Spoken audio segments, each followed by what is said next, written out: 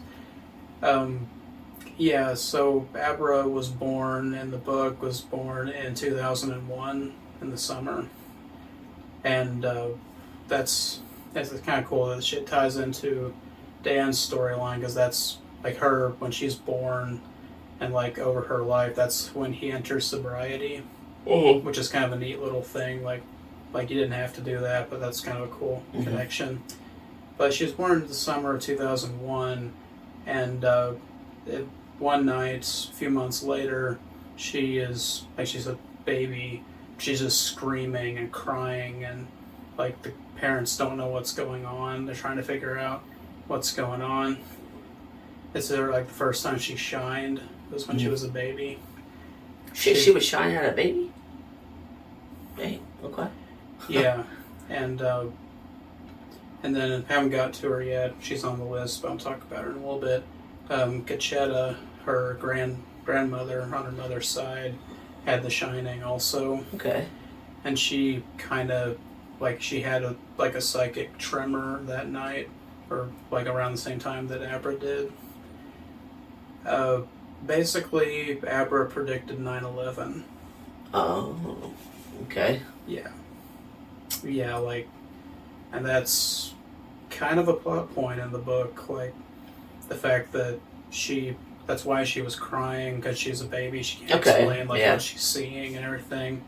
It actually mentions, like, her parents that night, when they're, like, trying to sleep, even though they got her in intensive care, like, trying to figure out what's wrong with her, and they, like, slip off into a dream, and it's like they feel a little bit of what she's seeing. Oh, okay. And they see, like, that flight number, and then the fire, and the building, and, like, everything.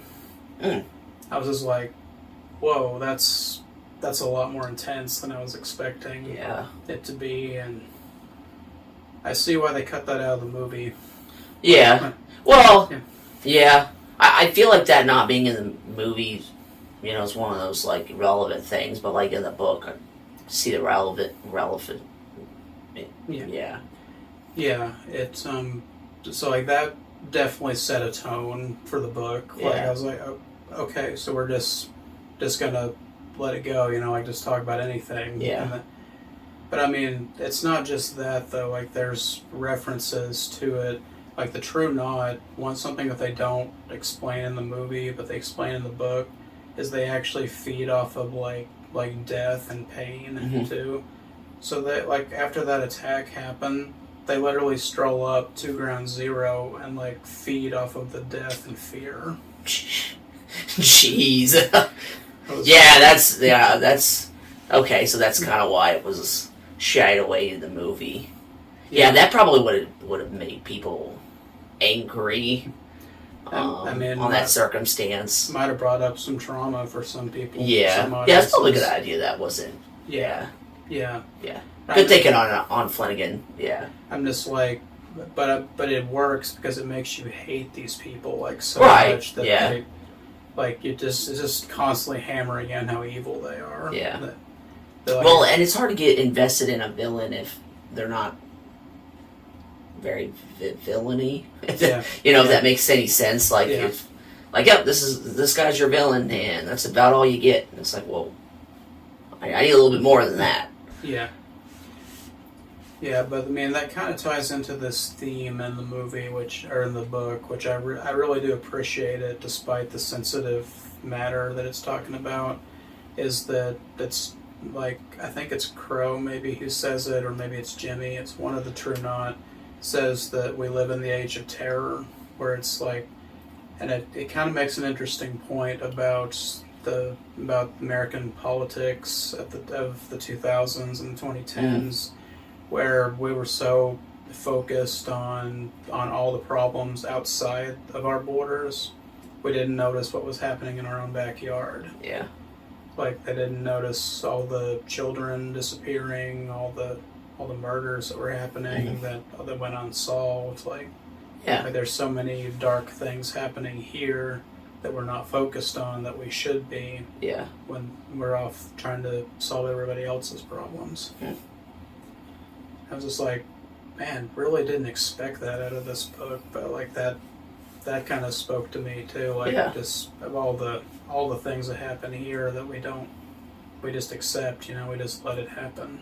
It's messed up. Like I guess I never realized how dark the book was, but since I read it, I didn't know that.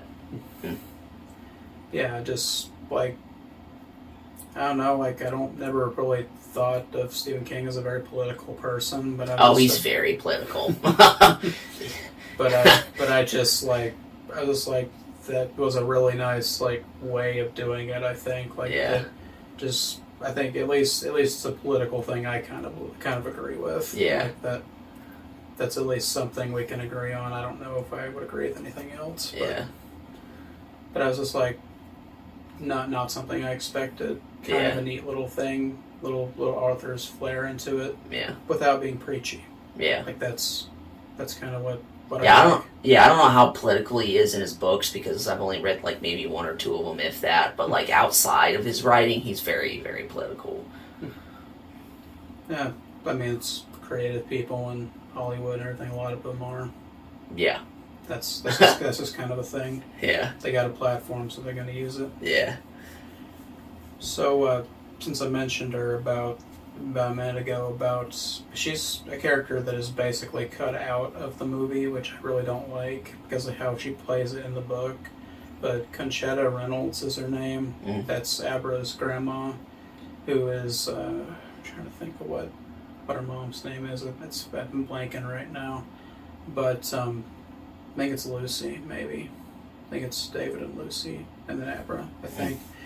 But she has The Shining, and she, like, whenever Abra would get into a fit where she, like, couldn't calm down because she was a kid or she couldn't speak, like, she was so young, Conchetta could always comfort her because she had the connection. Yeah, that's neat. And like, her parents didn't understand it, didn't know anything about it, but it's kind of a thing like grandmas just have that kind of ability where they understand things a bit more than the parents do sometimes, so they're just accepting it kind of as a normal thing. But I was like, that's one really cool thing that she does in the story, just that. But when she meets up with Dan later on in the story, you really get, because she's dying of cancer, so she's up there in years now. But I'm going to save one aspect of it for later because I've got a whole kind of tirade I want to go on about that. Okay. But something really cool she does, she actually dies in the story. But you know how, like in the movie, you see people die and you see the steam leave their body and everything? She's actually, like, she understands Dan because he has The Shining. They kind of, like, can communicate, even though she's old and she can't communicate that well anymore. Yeah. But she understands that these people are coming after her granddaughter, and that Dan's trying to help protect her.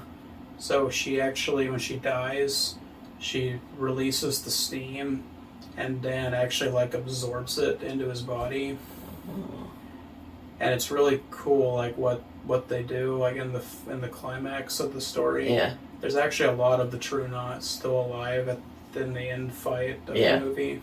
Or they're at the campground where the Overlook was, because the Overlook burned down in the original story. So it's on the ground of the Overlook, but it's not the actual Overlook. Oh, okay. Yeah, that was something the movie didn't acknowledge compared to the book. Kind of couldn't, though. Yeah. Well, right. Yeah, confused. Trying to tie into Kubrick's movie. But she, like, and Dan, he had never done anything like this before. It kind of makes him sick and, like, weak. Yeah. Like, kind of taking on some of the pain that she had been feeling during her final days. So, like, Billy was really concerned, like, with Dan because he just kind of in and out, like, as they were driving to Colorado. But whenever he gets into where all of the, like, most of the True Knot are hiding, he releases Conchetta's steam into the air, and it goes inside all of them and starts killing them. Nice. So it's like that's a really cool way for a character to die, but like still do something that helps out everybody else in the story. Yeah, see, the more you talk about her, it seems like she is really important. Should have been in the movie. She's name dropped once or twice. Like if you watch the movie, you hear her referred to as Momo. That's what Barbara called her. Her nickname. I guess I never picked up on that at all. She's not talking about the bat lemur, just so you know. She's talking about her grandma. Yeah.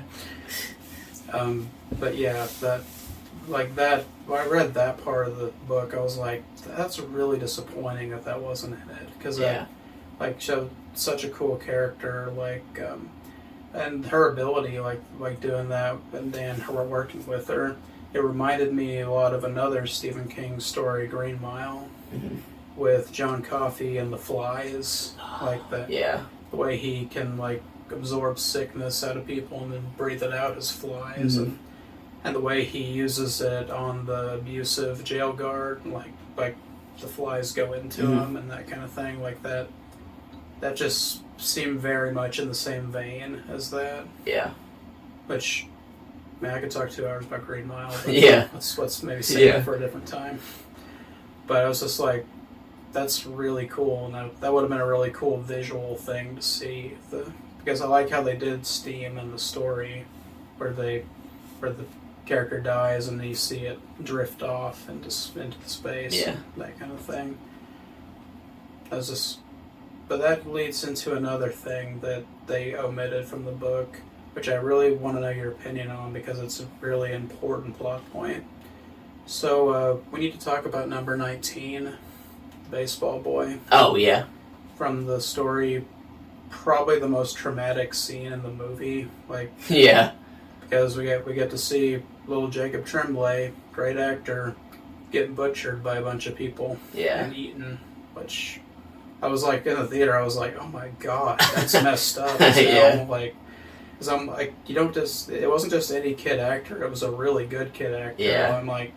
I was like, and just seeing him die like that, I was like, ugh, I don't like it. Yeah. But the storyline in the book, like a plot point about Bradley Trevor, and it's interesting, but I don't know entirely how to feel about it, is that he wasn't ever vaccinated for measles as a kid. So whenever the True Knot kill him and absorb his steam, they actually catch the measles, and it starts killing them. Really? Yeah. Huh. Which okay. So since we're talking about the True Knot, how many is there in the book compared to the movie? Because in the movie, it looks like there's maybe 10, 15, if even that. There's a lot more in the book. Yeah, because in the movie, they do acknowledge that there might be more of them, and that's about it. In the book, in the mention, does it mention a number, amount? I think it's between 40 and 50. Okay. But that's just the ones they mention. Okay. They talking about how long they've existed. I think there's probably they're real well connected and stuff like that. And I think that they're all over the world. Probably. Okay. That's just the American ones. But just what do you think about that? Do you think that would have translated well, or would we have to take 5 minutes to explain what the hell is happening? Yeah. I think that would have taken too much explaining, definitely. So I think them just kind of getting straight to the point of killing this kid off and them sucking his life force or whatever. Mm-hmm. I think just getting straight to the point of that would be easier to do. But now if they did that in a series, if this movie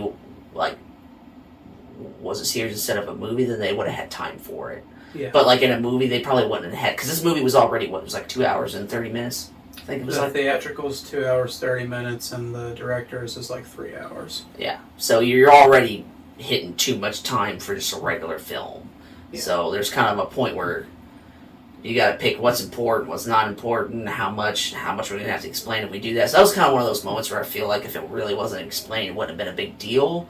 But that would have been pretty freaking cool to have seen that on screen. Yeah, like I just it's kind of like karma coming back to bite them in the ass. That Yeah. finally, after all these years, that they eat something that doesn't agree with them, but it starts. It actually kills Grandpa Flick. Interestingly enough, in the story. Yeah, I mean, because that dude's already old.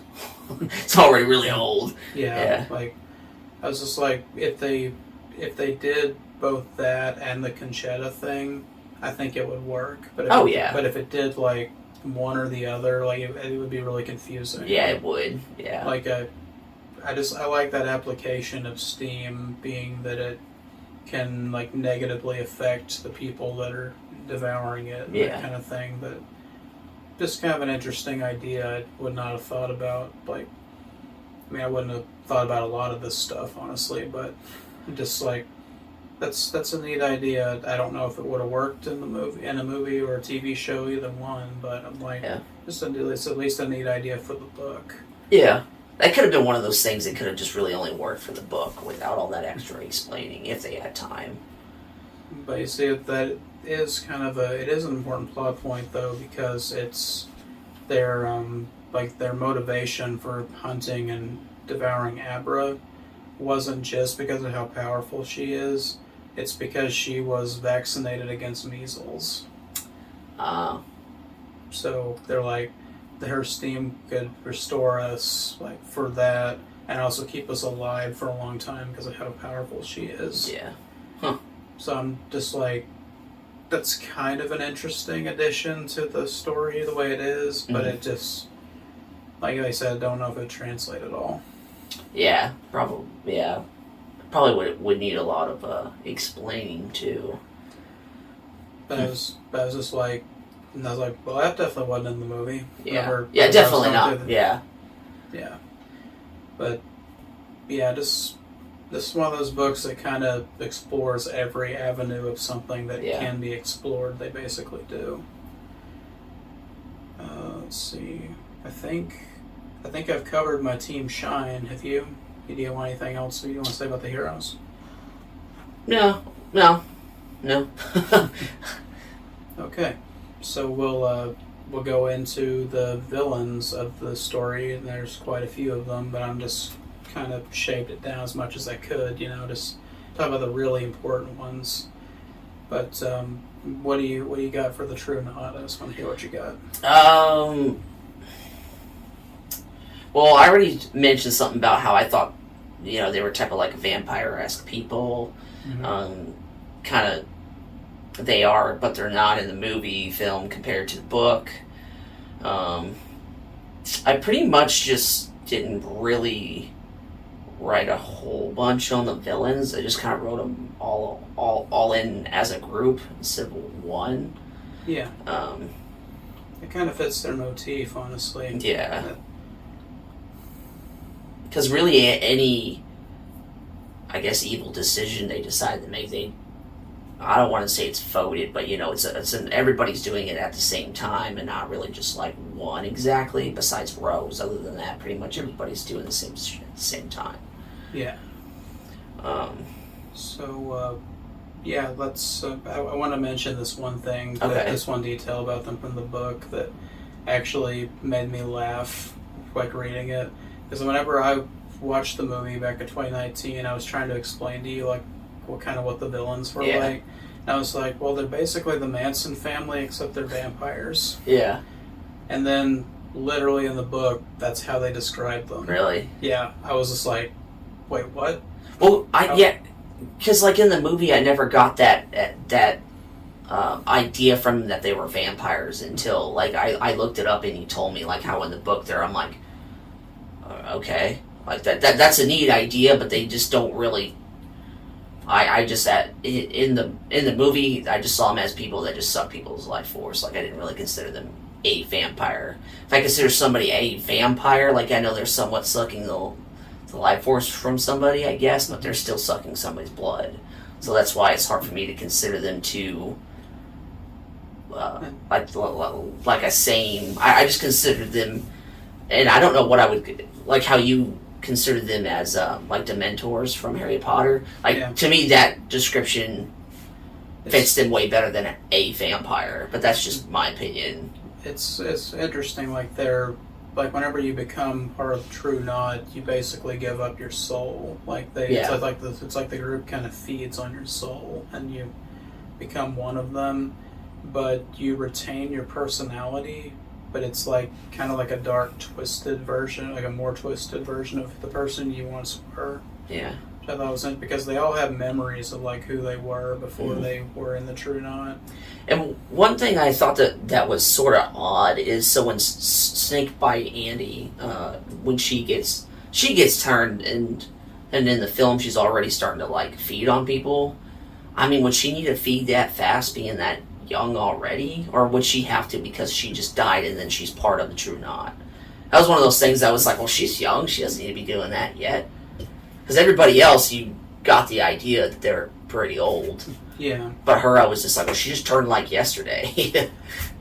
Yeah, I kind of got a whole thing about Snakebite. Okay. So but let's talk about the main villain first. Okay, so Rose. Yeah, like what do you think about Rose? Well, mine is crushing on her pretty hard.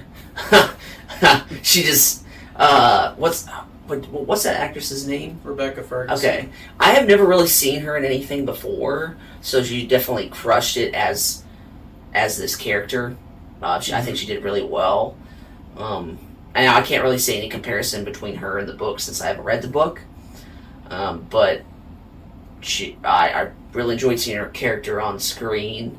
I mean, she wasn't just, I don't want to just say I liked her because I thought she was a good-looking woman. It was just like the way she acted was really good with, a lot of her, like, the way she would talk, stuff like that.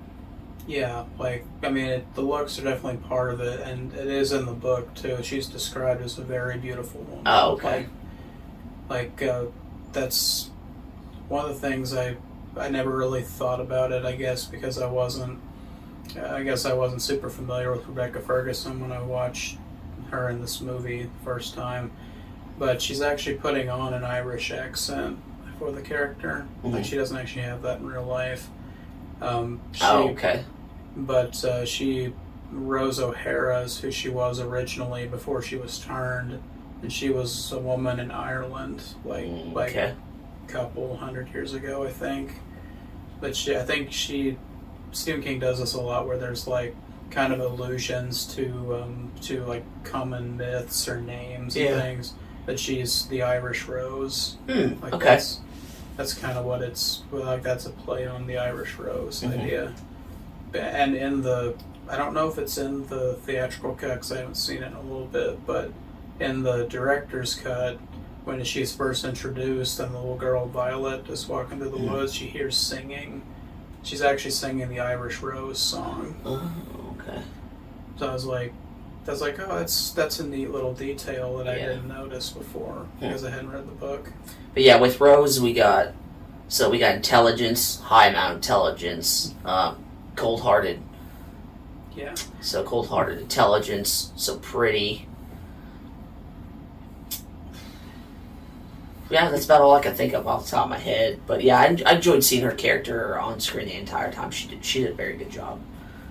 Yeah, you want to hear how she is described in the book? Oh, yeah. Like, I think it's Danny's, like, it's because he doesn't, like, he comes across her once, like, several years before he knows who she is, but he just gets, like, this really bad feeling about her, but, he's drunk at the time, so he doesn't, so the Shining's not, like, she doesn't notice him because of that. But she's described as the queen bitch of Castle Hell. Yeah. Which I'm like, okay, that's fair. Do you have a description of what she looked like in the book compared to the movie? I don't think that's something kind of interesting. Is like with a lot of characters that he doesn't like physically describe them much. Oh, okay. Like with Dan, it doesn't really feel like they describe him at all either. Yeah. Like just that he's a guy in his 40s. But with her, just that she has like really pretty long hair and the hat. And okay. Pretty looking. They always focus on like her clothing. That's one thing because she kind of dresses like a hippie, carny type character, which I think is kind of the point. Like that's because like that's and the fact that they run around in a caravan, they're kind of like a walking like a circus kind of family. Yeah, and even though she was just like walking around and the way she would just walk, I was just like, oh my gosh. Like I was just, I was simping so bad. I was just like, how? It was weird because it was just like I had never seen a woman walk like that. And just the way that she would talk too, and just like the way like she has that really like kind of the way like Uma Thurman would act, like the way she would move her body and like her face when she was like expressing something. Her daughter does it too, but those are like three main actresses I can just pop off the top of my head that have some type of way when they act, the way they move their body, their face, their hands. Yeah. Well, you know, whatever the scene is, it's really attractive. I don't know why. Yeah, just the way she the voice she uses. Yeah. It's very sultry, attractive, like and the tones. Yeah, like that's one thing that did translate really well. It's really weird, like with Steve, we're reading The Shining and then reading this, like how sexually some characters are described.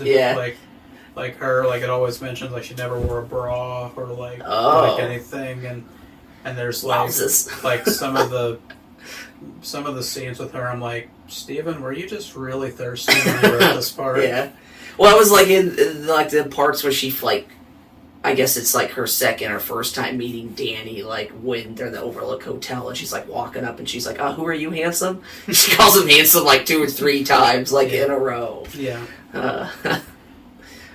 And that's something like that. I think I don't know if she's okay. So Grandpa Flick, we know, is the oldest of the three not. Yeah. And I've got a little bit of information, just my own summation, like how old he would have to be. But I think that he turned her like specifically to lure other people into the cult. Yeah. Like, because like, I mean, he may have been a nice old man back then, but it's not going to get a lot of thirsty men.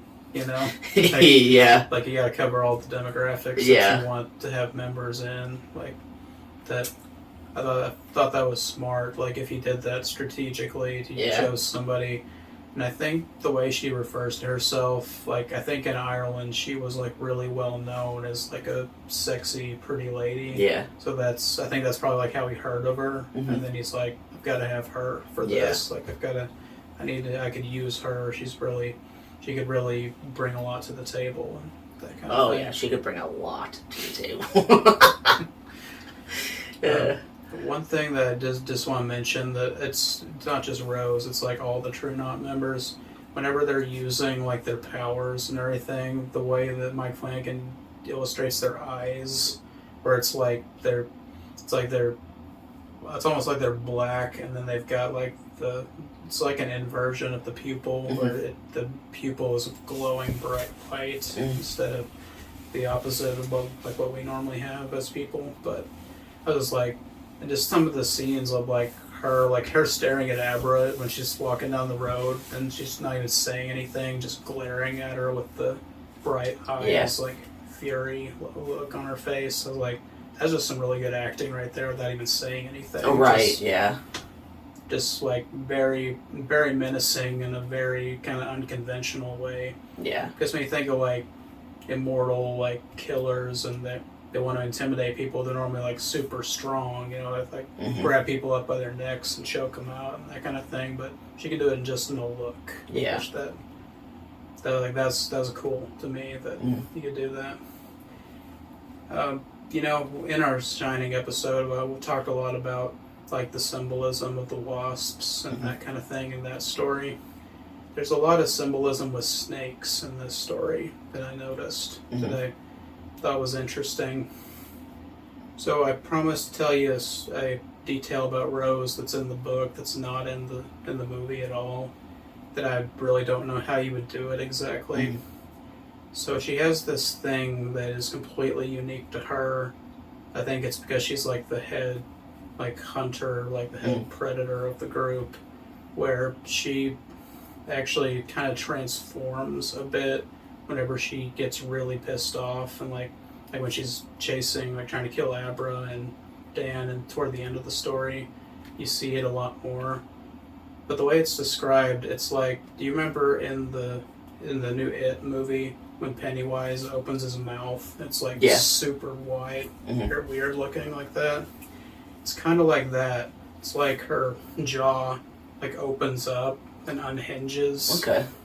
And then like it goes like all the way back like into her body. Like it's really weird looking.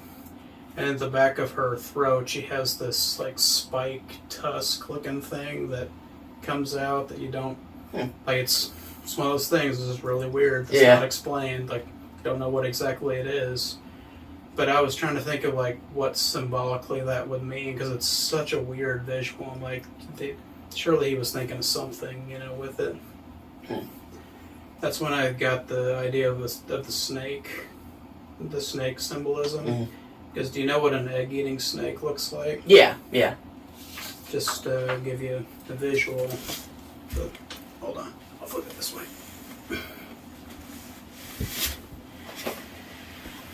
See how they have the tusk on the back of their mouth? Like that? And that was like the visual they were explaining her to look like? Yeah, that's kind of the vibe I got. Okay. And when I made that connection, I was like, okay, so why would he choose that specifically? Like, what does that mean other than her being like a snake? Like, snakes in pop culture have been like symbols of evil and immortality for a long time. Like Voldemort, Orochimaru, like all these different characters that have snake motif. Yeah, they kind of had that in From Dusk Till Dawn. Yeah, they have the like reptilian-looking vampire things. Yeah. But I was just trying to think, why would this specific image be used for a character like her? And then it hit me, like, what do the True Knot do? Like, what do they hunt normally? I mean, they hunt like somebody's life force, I guess. So, as in that snake being them, and then the egg being a person, they're swallowing it. Is that where you're going from? That's part of it. But I'm going to think a little bit deeper about it for a second. What exactly is an egg?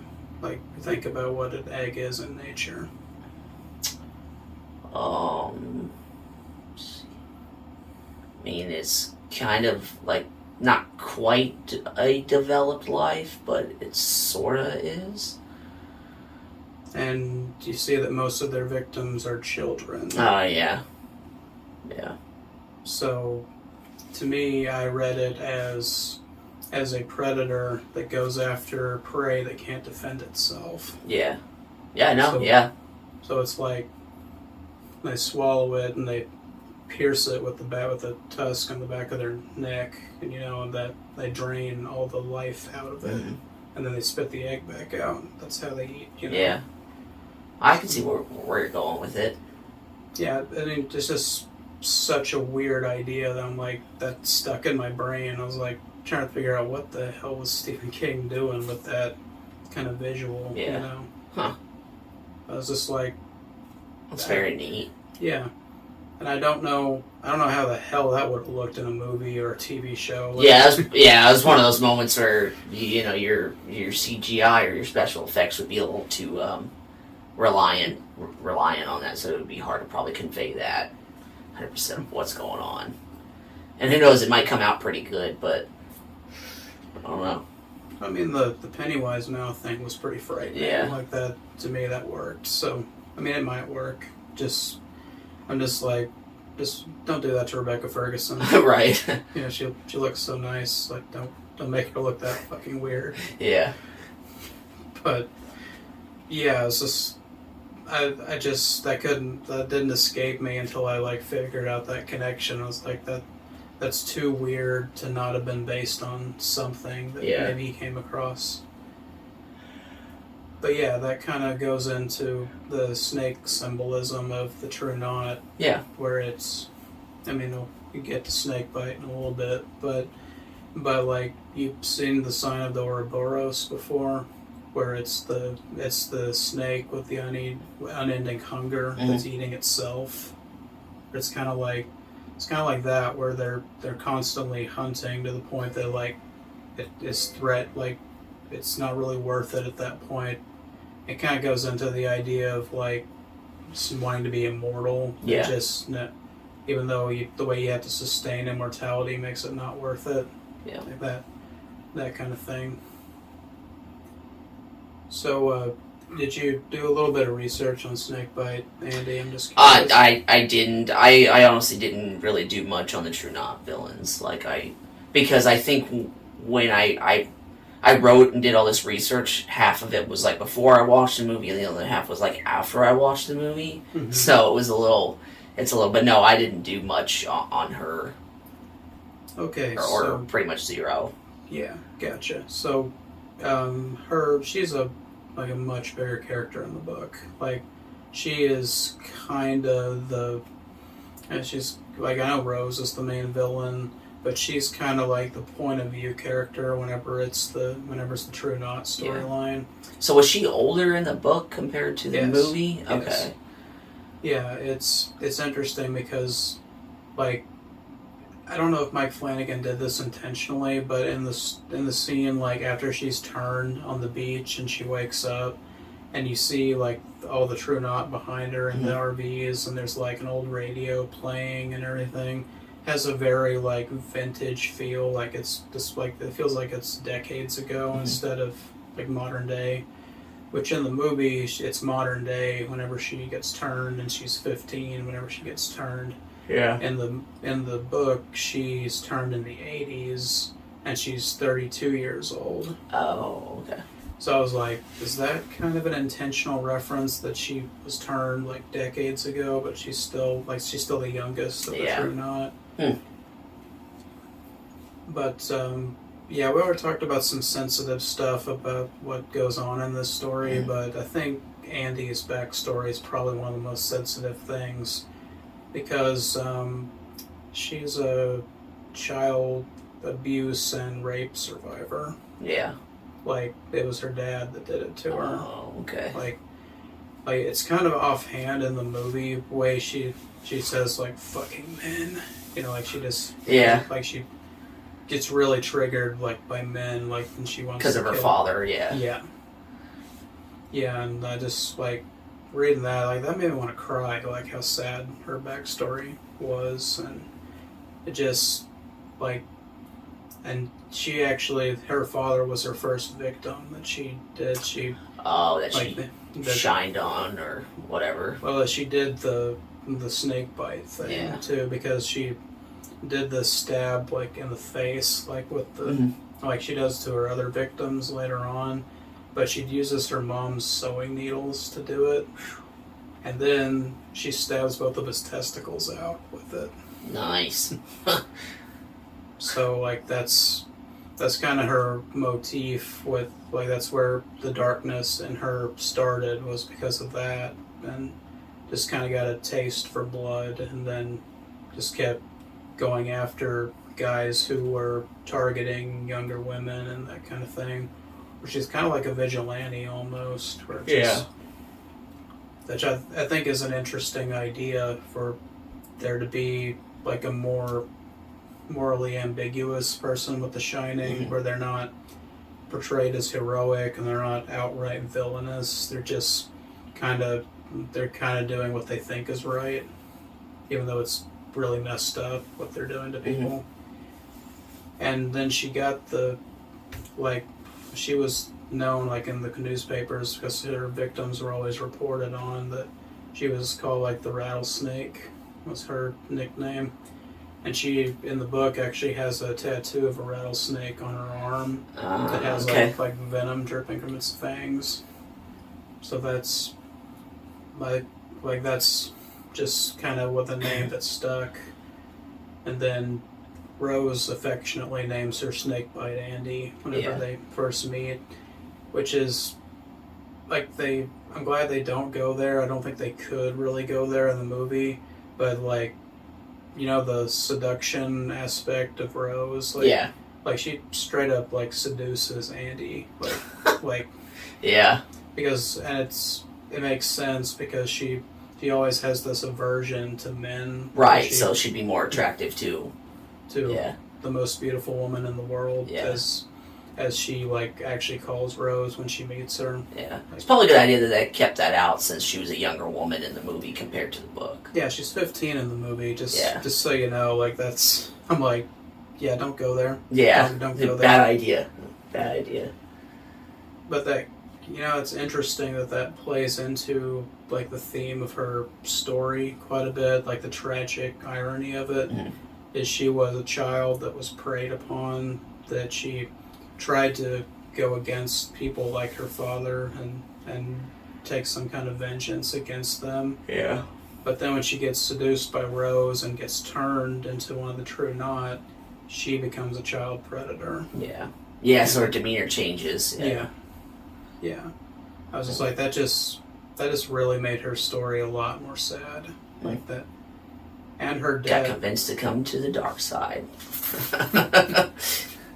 Yeah.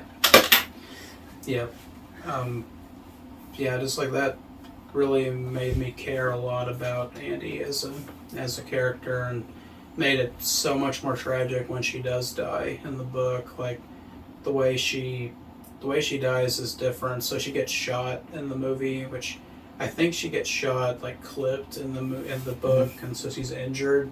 But what does her in is Bill. It's not Billy. Which one is it? Is it John? Maybe has the rifle, and he bashes her skull with the back of the rifle, and it. All right. Yeah, so she's like laying there with her skull cracked and like her her jaw's like broken, where she can't even talk anymore. And then Dan, in kind of like his morally ambiguous moments, he actually like grabs her by the jaw and like puts it back into place. So forcing her to talk, like telling her Yeah. where the other True Knot members are and that kind of thing. And just it's like when she's dying, she's not even there mentally anymore. It's like she's reliving her worst memories as she dies. Oh, shit. Because she's like crying and saying something about her dad, and then like I think the last word she said is "fucking men," and she dies like that. Huh. Like I was just like, that really made me sad, like because it's like it showed, despite the fact she'd grown up, that she was in her 30s, she was very emotionally stunted because of the trauma. So it's like whenever she was dying, she was that frightened little 8-year-old that happened to, like, which that's kind of interesting that they play around with that, because Dan's kind of emotionally stunted because of all the trauma he had. So it's kind of just the parallel thing that I liked between those two characters that just I think was very effective and interesting, not something I expected. Yeah. And I thought it was, we touched about Billy dying earlier in the story, where she actually makes him shoot himself in the movie. Like, I think that was done kind of to show that maybe Andy was still like trying to make her an important villain, because she still has Such a big, does such a big moment when she dies. But I was like, kind of maybe misses the point of the character. Yeah. I think like she had been turned evil by her circumstances and everything, but she wasn't originally. She wasn't born evil.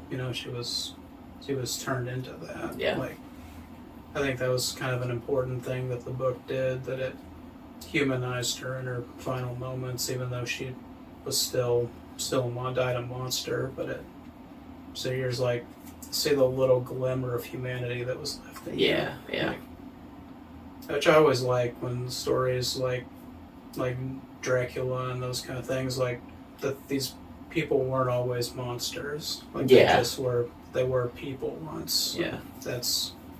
And like when they're dying, you kind of see their true self come out again for just a second before they do.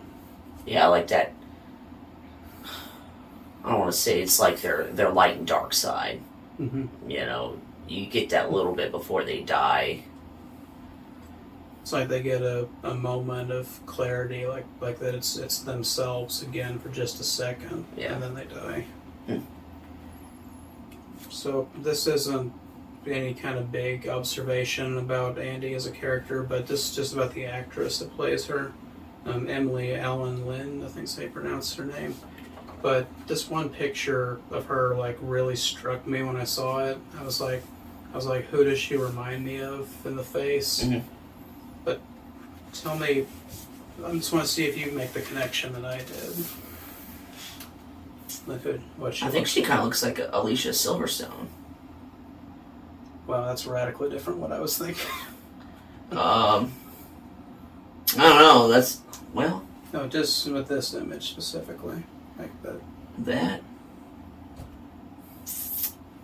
But the eyes and the way her hair is done right there, to me, looks like she could be the daughter of Helena Bonham Carter. Well, since I'm not for sure who that is. Bellatrix. Oh, okay. Yeah, dude, I was not getting that from Yeah. from it, but I see now. Yeah, because if she had probably brown hair, I could see it, but since she has blonde hair, I wasn't picking up on that at all. Okay. I just like that one angle, way that picture caught her face. I was like, I just really saw Bellatrix for a second. Yeah. I was like, that's weird. Huh. Yeah, I was getting Alicia out of that for some reason. Because she has a look like that in Clueless, so that's kind of why I was just like... Yeah. But that's good that we both came up with two different people that she looked like, though. This is like a Rorschach test. Yeah, right. It's just... Huh. Yeah, I thought that was an interesting little thing that when I was looking up about her. I was trying to see if she was actually like 15 when she made the movie. Oh, definitely not. Well, she's actually closer to the age that I thought she was. Oh. She's like 17. Oh, really? Oh, okay. Yeah, shit. I thought she was maybe like 20-something. She's like 20 now. Oh, okay. But like, well, right, yeah. Yeah, but I was just like, she has a really young face, so I thought, she at least was cast. Probably the weird cheek dimple things up here, whatever that's going on. Yeah, I mean, is like, it was well casted. I just don't know, like, had no idea, because they normally cast like 30-year-olds to play teenagers and everything. So I was like, just somebody who looks so young. I was curious if they were as young as they look. Yeah. But yeah, she basically was. Huh. So she and Jacob Tremblay would have been really close in age whenever they did that. Just kind of interesting. How old is Tremblay now? I mean, I don't think he's 18 yet. Yeah. He's a few years younger than her. Hmm. But it's just that I was just like, that's weird. Just a weird observation I had, you know. Just trying to think about that character. Who she looked like, yeah. Yeah. Huh. It's one of those things that just bugs you. Like, you look at something and you're like, oh, who's that look like? Yeah. I've seen that before. I've seen that look before. Where have I seen it before? Yeah, there's actually, there's a girl that we went to high school with that looks a lot like her celebrity. And because she's got a big TikTok, and I was like, man, she looks like somebody. And then I caught the two, and I put it on her, I messaged it on her video about how much she looked like a character from Stranger Things, and she's like, well, I'm gonna have to look it up. So she did a whole video comparison of herself and that character. She's like, wow, I really do. She's like, I never thought about it. Yeah, and not to get too personal here, but there was a girl in college whenever I was at MSU that I talked to a little bit, and I kind of liked her more than I let her know. You know, Andy kind of reminded me of her. In looks. Okay.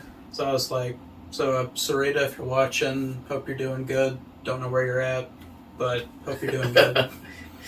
Yeah. Yeah, what is it with these reviews? They bring out such weird things. All right. Huh. Yeah, isn't it interesting how you can, like, meet somebody and they, like, somewhat look like an actress, but you don't, like, want to tell them. You're just like, you look like somebody I know. Mm-hmm. Oh, is it somebody famous? And they get all, like, they get into that tone in their voice, and you're just like, yeah. Yeah. So, just not to linger too long, because I want to go through everything here. What'd you think of Crow Daddy as a villain? I mean, I guess I liked him. He had, like, very, very small amount of screen time, so, I mean, he was okay, I guess. Yeah. I can't really say a whole bunch on him because I didn't really see much of him. Like the actor, wish he had more screen time, but Yeah. and that's pretty much as far as mine goes on him. Because like he is focused on a lot in the book. Okay. Where they go into a bit of his backstory. He's it's implied kind of in the movie that he's like Rose's main love interest in the group, and that's explored definitely in the book. But he was a lawyer originally from New York. Okay. And then he graduated Harvard in the 1930s. So it's just like, he has a lot of these. They always say the Trunon has a lot of connections. He actually has a lot of connections with like legal things, and that's how they can dance around things. Like how they understand how to get away with everything. Stay out of trouble because of him. Yeah. And it's him and then Jimmy Numbers. I actually worked, I think, at the NSA, if I remember. Oh shit. So that's how they can keep the radar off of the Trunon, and that's how they get the drug that they use on Abra. Oh, okay. To dose her so she can't use her shine to attack them. But I just thought it was interesting that he, like, that goes into his like lineage a little bit, or at least a hint at like what he is genetically. He implies that he's a little bit of Native American and a little bit of Jewish ancestry, because his name, like his original name, was Henry Rothman, which kind of implies like a little bit of a Jewish ancestry. I thought, but I thought it was interesting that he's one of the trackers of the group, which is. It's kind of a trope to have a Native American looking character be a tracker. Yeah. It's not necessarily bad because that is a part of their culture, but it's just kind of funny. Like, you ever watched or read anything about Firestarter? It's been a while since I've seen the movie, or I don't really read a whole lot, so I don't know much about. Well, one of the villains in it is name's Rainbird. And he works for like the government facility that created the superhumans, and he's actually hunting Charlie in it. Like, he's the main one that's hunting her. So I was like, I kind of got some Rainbird vibes from Gotcha. Okay.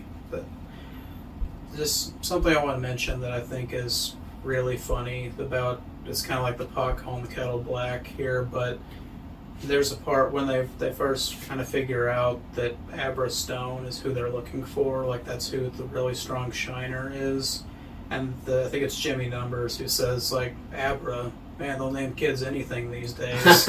And I'm just like, yeah, sure thing, Jimmy Numbers and Crow Daddy. Yeah. Just like, I'm like, okay, I don't think you have any rights to be throwing stones right now. Yeah. I thought that was kind of interesting that there's a little bit of a through line between some of his other works. Yeah. And I watched I never watched the little behind the scenes thing that's with the director's cut that has Mike Flanagan and Stephen King talking about the movie and like some of his ideas from the story. Like, people would ask him before he had begun writing Dr. Sleep, or if he got before he got the idea of it, what happened to little Danny Torrance from The Shining? Like, what happened when he grew up? And he always jokingly said, well, he met Charlie from Firestarter, and they have superpowered kids. Yeah, that'd be an interesting movie. Yeah, like Stephen King's The Incredibles. Yeah. Oh boy, wouldn't that be a different type of movie? Yeah. I was just like, I'm really glad that I found that last night when I was watching after the movie. I was like, oh, that's cool. I didn't know that little featurette was at the end. Yeah, and actually seeing, like, McGregor and Barrymore together. That would have been interesting. Yeah. Yeah. Yeah, especially since Drew Barrymore is so much more established now. Yeah. Yeah, and she's a very gorgeous older woman, too. So I wouldn't give her, like, Elastigirl, compliments. But, yeah, in her own way. Yeah. So, talking about child actors, something interesting. There's a cameo appearance in the Doctor Sleep movie from the original actor that played Danny. Oh yeah, I remember you telling me that. It's in the scene at the baseball game where there's the two guys talking in the foreground, talking about number 19, Bradley Trevor, like the kid's going places. You know, like he could always tell like what the pitcher's gonna throw, and I think he's got a little like goatee if I remember right. But that's him. Yeah, that's awesome. I didn't. know Yeah. that. I mean, I thought I thought that he was probably an actor that I'd seen before, but just a little bit part that I didn't really, you're not really supposed to think much about, but just kind of thrown in there. But he's not actually an actor anymore. He's a math teacher nowadays, which is kind of interesting. Huh. That he grew up to be a teacher just like his daddy Jack. Yeah. Oh man, imagine being in like a Kubrick film and then growing up and just teaching math. Like, holy shit, I would have marketed off of that. I mean, because being in like a Kubrick film back in the day was like a big thing. Yeah. It's like, you all worthy. Man. It's crazy how some actors and actresses will do that. They'll be in a really good part or be in a really big movie and then just like live a simple life afterwards. Yeah. Like, I think that's what Cameron Diaz now. She just kind of like hangs around. She doesn't really act anymore. Yeah, you know the little actor that played Short Round in Temple of Doom? He took a break from acting for like 30 years, and he just came back, and he's in the Everything Everywhere All at Once movie that just came out as the main character's husband. Yeah. I was like, that was really cool. Yeah. Well, good for him. I'm glad that he got back into acting. Yeah. Just... I heard, or I thought Cameron Diaz was trying to make a comeback. In what? I don't know, but that's just what I heard. That'd be kind of neat to see her come back too. Yeah. So, just so we keep moving, so we get through all the characters, I don't want to take too long on anything. Grandpa Flick, I don't have much to talk about with him, but I just think there's a couple things interesting about him. So he's obviously the oldest of the True Knot. Like, we don't know, it's never directly explained how old he is. Yeah. But one of the references in the book is that he was turned whenever people worshipped trees in Europe. So pretty old. Yeah, when I did research, like, thinking, like, what group of people that would have been, that probably would have been the Celts. And and we're talking, like, 2,400 years ago, probably. Yeah. So, what I like about it is, like, most stories about, like, immortal characters, there's always one that's a lot older than everybody else. Yeah. But what's interesting, they're normally, like, the original one, you know, that turned everybody else. But Grandpa Flick isn't the original. Like, that's something they state, that he was turned. Like, he was human once. Yeah. So the True Knot is even older than that. Like we're talking like biblical times or something. I say something real old. Say ancient Egypt. Yeah. The biblical times, like maybe even older. Like you don't know. Yeah. Like just. And I just like that he's, despite the fact that he's the oldest and one of the most useful members of the Knot, he's not the original. Like then it goes into what they say in the movie where it's like that there are other ones out there somewhere. Yeah. So it makes you wonder, like, how many others like Rose and everybody else and like all throughout the world. Yeah. And then also made me wonder, is the original still out there? Like the original Dracula, if you will, is still out there. Yeah, that's that a fan theory thing, you know. Mm-hmm. It would be neat that if they were, it would bring a really very, very interesting character if it was well written, for sure. Yeah, and one of the things that like, you know how in the book it explains how big the True Knot is in the United States, like there's like 50 or more of them. Some of them actually do survive the story, like some of them. Oh, okay. Because there's a part when Rose is like obsessing to go after Abra, there's like a group of 3 of them, I think, that break off from the True Knot. They just go off on their own. They go down to Florida, I think. Yeah. Just to go into hiding. But it's like that's really interesting. One, that it shows like that the True Knot's not as a tightly knit group as you think they are. Yeah. But it also shows that they're still out there at the end. Like there's still at least 3 or 4 of them in the United States that we know of. Yeah. And there's probably hundreds throughout the world somewhere. Mm. So it kind of makes me because Stephen King does this, like he builds like a universe between all of his movies, or all of his stories kind of tie together in different ways. Like makes me wonder if the original True Knot creator was like somebody like Randall Flagg from the Stand, or maybe it was a creature like Pennywise from some other dimension or something that came to Earth. I can see it. Yeah. Yeah. Especially Pennywise. Yeah. Mm.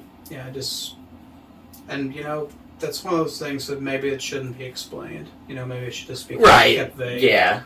Yeah. But it just fuels the theory in people's heads that read the story. It makes them realize, like, even though we killed Rose, we killed Grandpa Flick, killed Crow Daddy, killed all of the main bad guys in the story, it doesn't mean that they're not still out there. Yeah. It doesn't mean that Abra and Dan should still watch their backs. Like, they could still come after them at some point. Yeah. So, any thoughts about Grandpa Flick? No, I mean, I did like the part where he was dying. He said something about how he felt like he was afraid, and she was like, well, you shouldn't be afraid because you saw, you saw, I don't know the exact quote, like you saw kings die, you saw the gladiators fight, just when it somewhat acknowledged how old he was, I thought that was really interesting, and I was like, oh, I would have loved to have seen more, but that's okay. I still liked the part. It was still a good part to kind of just give you an idea of how old he really was without going too far off into the story. Yeah, I did enjoy that. It kind of implies like that a lot of like myths and legends, like horror stories from the old, kind of maybe originated from the True Knot. Because the way they describe Grandpa Flick in that scene, kind of in the book too, is that he was kind of a boogeyman that killed people over the centuries. That, like, stories about him and that were known. Yeah. And something interesting, there is a character, I'm trying to remember what her name is, but she is a Russian character originally, who was, but her nickname is Baba the Russian. So I'm like, and when she would have been turned probably centuries ago, was she the inspiration for the myth of the Baba Yaga? Maybe. The creepy old forest witch with the house with chicken legs. Yeah. Huh. Yeah, I was like, that just felt really intentional. Probably, Seeding the idea that a lot of these boogeymen of the old ages may have all been connected in one way or another.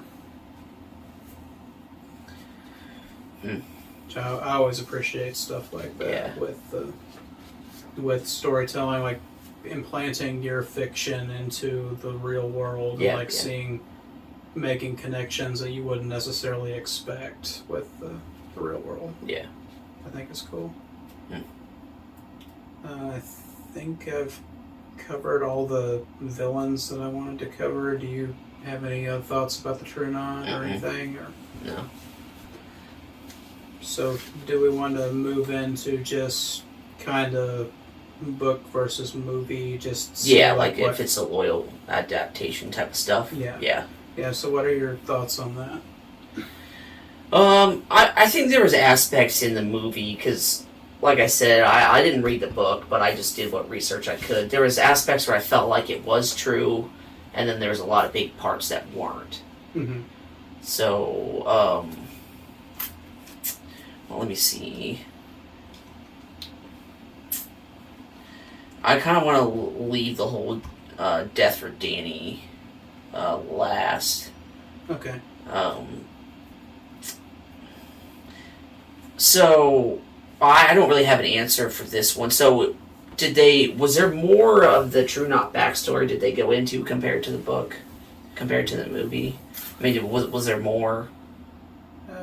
There's a little bit. A little bit, but not much. Yeah, in the director's cut, I kind of forgot that there's, like, when Dick Halloran's talking to adult Danny, he kind of tells a little bit, like, that they rode in caravans across Europe over the centuries, and then they came over to the New World and, like, that kind of thing.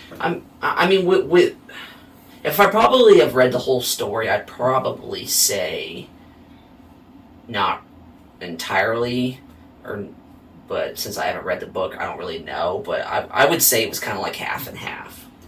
They did the best what they could with how much time they had. That's about as far as my opinion goes. Yeah, and I mean, I deeply respect Kubrick and his version of The Shining, but he really screwed over Mike Flanagan making a sequel of it, because this movie had to be an adaptation of Dr. Sleep. It had to tie up the loose ends from the Shining novel, and it had to be a good movie, all at the same time. Yeah. And I'm like, I think he did pretty good. Yeah, he did. Yeah. Just I just didn't envy him in that situation he was in. Yeah, I guess I just don't really have much to say on it. I mean, really the only... do you want to just go ahead and jump on the whole Danny dying, or is there more that you think you need to say? Like, was there things that bothered you, that any major points in there? Well, that kind of goes into the next two questions. Oh, okay. I think. So, as a loyal or good adaptation, it's a good adaptation, but not necessarily a loyal one. Yeah. Okay. Like it did as much as it could, and right, because it was coming off of that. Okay, that makes sense. And I overall I liked that they went back to the Overlook. I liked the aesthetic. I liked that he brought in, like, certain influences from the original movie. Because I mean, like, the book is really good, but you're making a movie, you have to make it like a more of a visual dynamic style to it, and I think everybody copies from somebody, and you're gonna copy from a master like Kubrick. That's a good idea. I think. So, but yeah, I think it's good movie, good adaptation, but not necessarily loyal. Yeah.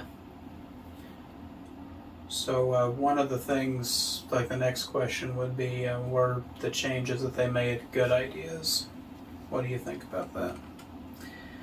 I mean, I thought they all were good besides Danny dying. I didn't like that he died. Yeah. But one thing I want to acknowledge is his death was very heroic. Mm-hmm. So I guess I was okay with it, but I wasn't okay. Yes. So, since I'm not really somebody that likes to read a whole lot, I don't know. I just did. That was really the only thing that bothered me mainly about that whole film, was seeing him die at the end, but him sacrificing himself. I was like, well, I mean, it's kind of heroic.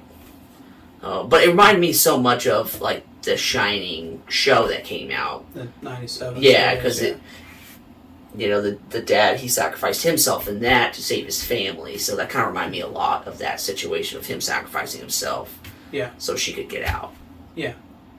I think that it's, like, even though maybe I don't necessarily agree with that change, I think it's at least well executed. Yeah. So it's at least did it well. And a detail I didn't even think about until I watched Dead Meat did a video comparing the two cuts of Dr. Sleep. I didn't even think about this little detail, but it mentions, like, in the conversation that Danny has with Lloyd, that's actually like the visage of his dad in the hotel, that he mentions, like, that Wendy couldn't look him in the eye because every time she did, she saw Jack. And that's why it was mostly The Shining, like, that made her remember Jack, like, when she saw him. So that's one of the reasons Danny stopped Shining, is, like, to try to, like, regrow that connection with his mother. Yeah. And, like, there's this like really poignant stuff in that scene with about his mom, like when she was dying. That like he had the psychic ability, like whenever someone is dead, he can see like the flies around them. That they're not really there; they're just like a manifestation of death. But whenever she was dying, he saw her covered in the flies, and he couldn't look at her, like because it was a mixture of both grief and the fact that his shining was just making it unbearable to even look at her. I'm taking these off because they're hurting my face. So yeah. So in that final moment, whenever he's standing in the boiler room and it's caught on fire, and you just see him standing there like as he's been stabbed in the leg by the axe blade, and he's bleeding out. But then you see this image of his mother show up in front of him. Yeah. And then she like touches his face, and then it cuts away for a second, and then it comes back, and it's little Danny. Yeah. So it's like the first time that they actually looked at each other in the eye again. Like, I was like, I didn't even think about that. Yeah, I didn't think about that either. I was like, that's made my heart grow 2 sizes knowing that. yeah. Huh. Just. That's really cool. I never caught on to that. Yeah, I mean, I like to think of myself as a person who like tries to notice all the little details, but that one like just completely flew under my radar. Yeah, I didn't even think much about it. Huh. I bet if I probably, I don't know. I don't think I still would have ever caught on to that one. Yeah, what do you think about, like, this is definitely a change from the book, like it's done aesthetically because it's similar to the original movie, but what did you think about Jack being Lloyd in the story? Jack being Lloyd? Yeah. Or not really being Jack, it's just like the hotel screwing with Yeah. him. I mean, I like that because you got to see like his father, like he represented his father, making it harder for him to like make that choice if he wants. Just go back to it. I thought it was interesting. Yeah, I really like. I didn't actually see that coming. I was like, you thought of it like a second before it showed up. Yeah, I was like, that's gotta be his fault. Come on, I want to see his dad. I want to see it. Yeah, but I was just like, as I'm like, I know they're gonna do a parody of the Lloyd scene from The Shining, but that was the part that was like, whoa, wait a minute, what? Like, I knew it wasn't Jack Nicholson like immediately because I feel like it's not him. But right? Because like Jack Nicholson's gonna look like that now. But yeah. But it's just like the overall way they did the actor who played him, which is interesting because that actor was also a former child actor. He originally played Elliot in E.T. Oh shit. Huh. Yeah, didn't know that either. Yeah, and I was just like it threw me off, and I like that really is cool because that's like the effect that it has on Danny too. Like whenever he shows up, and they did the line in which wasn't, I don't remember if it was in the TV show. You'll have to remind me, but the "take your medicine" line. Oh yeah, they do that in the show so many times. It's like, take your medicine. Yeah, all the time. Yeah, well, like that's the way that whole conversation between Jack and him with the glass of Jack Daniels in front of him. Like, there's a lot of really memorable lines that definitely weren't in the book because this didn't happen in the book. Yeah. But just like the comparison to the mind as a blackboard and this is the eraser, like that. Yeah. It's like all the painful things that scratched away at Dan for the whole story, and then like just start drinking again, you'll forget all of it, and just I just like I definitely wouldn't see Stephen King doing that in the book at all. Yeah. But because Jack does appear in the Dr. Sleep book toward the end in kind of a cool way, but not like that because obviously the hotel's not there anymore. I was just like, that's neat. I like that, and It's something kind of interesting in that dialogue scene. He mentions, I think it's referencing Jack's original lines from the first movie about that, like, people, like, families, I'm trying to think how he says it. It's like, more mouths to feed, more mouths to nag me. Just like that. And they said, the more mouths to eat away at my time. You know, like, and there's actually a line in the book. It's not a line of dialogue. It's like Danny thinking, like, making a metaphor here.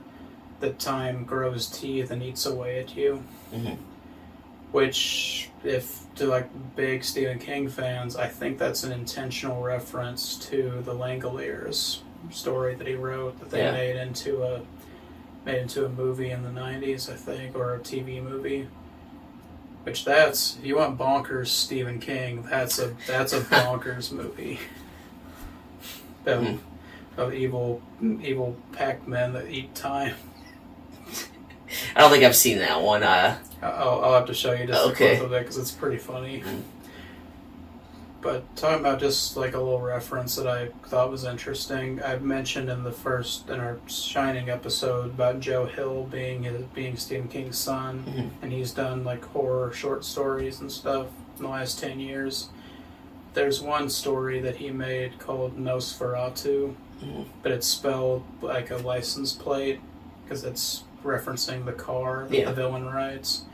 But Charlie Manx is the villain in it, and he's kind of like a vampire, sort of, but he has this disguise that he wears where he's like Santa Claus, basically, where he goes after kids and like lures them in with promise of candy and taking them to Christmas land, is what he calls it. I was like, I definitely see that that's Stephen King's son writing this story. Yeah. Like that. Like, there's actually a TV show that AMC made that there's 2 seasons of it that adapted that short story. Was it any good? I thought so. You can kind of tell that it's a short story being dragged out into a show, but a miniseries being a miniseries. yeah. But it's cool that it's in the 80s, you know, whenever Danny was young and Dick was talking to him about like Dick's backstory about his abusive grandfather and his grandmother having The Shining and teaching them about that. Like Charlie Manx is like this mythological boogeyman character that his grandpa always mentioned, like, better be good or Charlie Manx is going to get you. I was just like, that's cool, because it's kind of like them combining their stories into one universe. Yeah. I was like, you know, you didn't have to do that, but that was kind of cool. Yeah. Huh.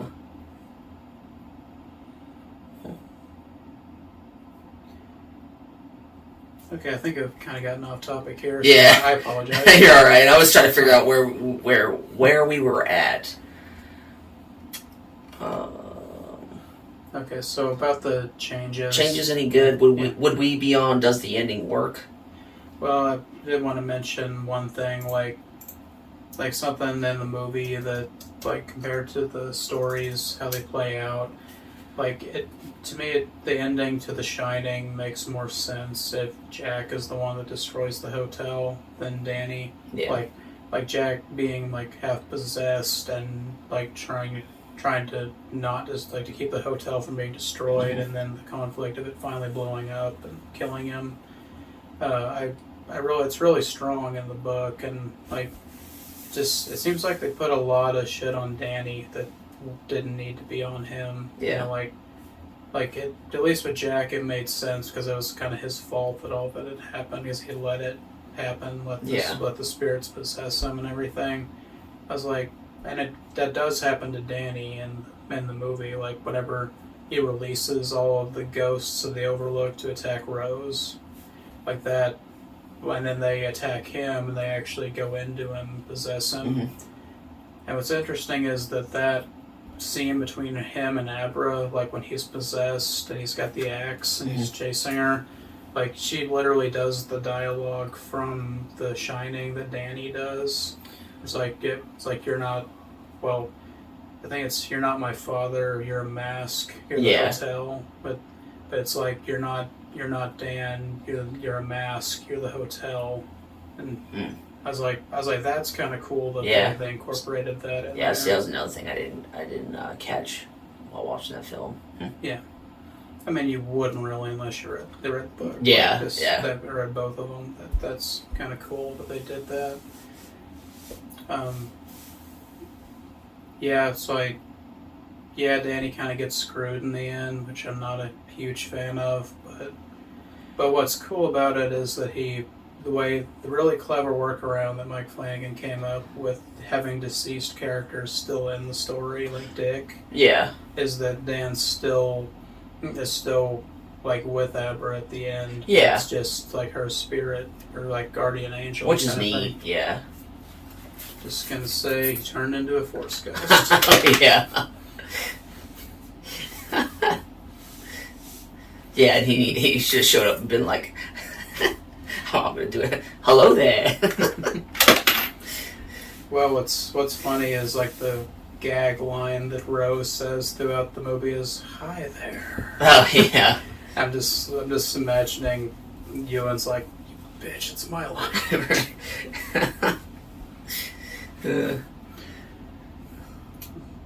But yeah, like that's and something that's cool, like just a character thing that Dan does in the movie, where when he first meets Abra and he like sees how strong she is with the Shining, he tells her to suppress it, to hide it, to like not let anybody know that she has it because he knows that she's in danger because of these people.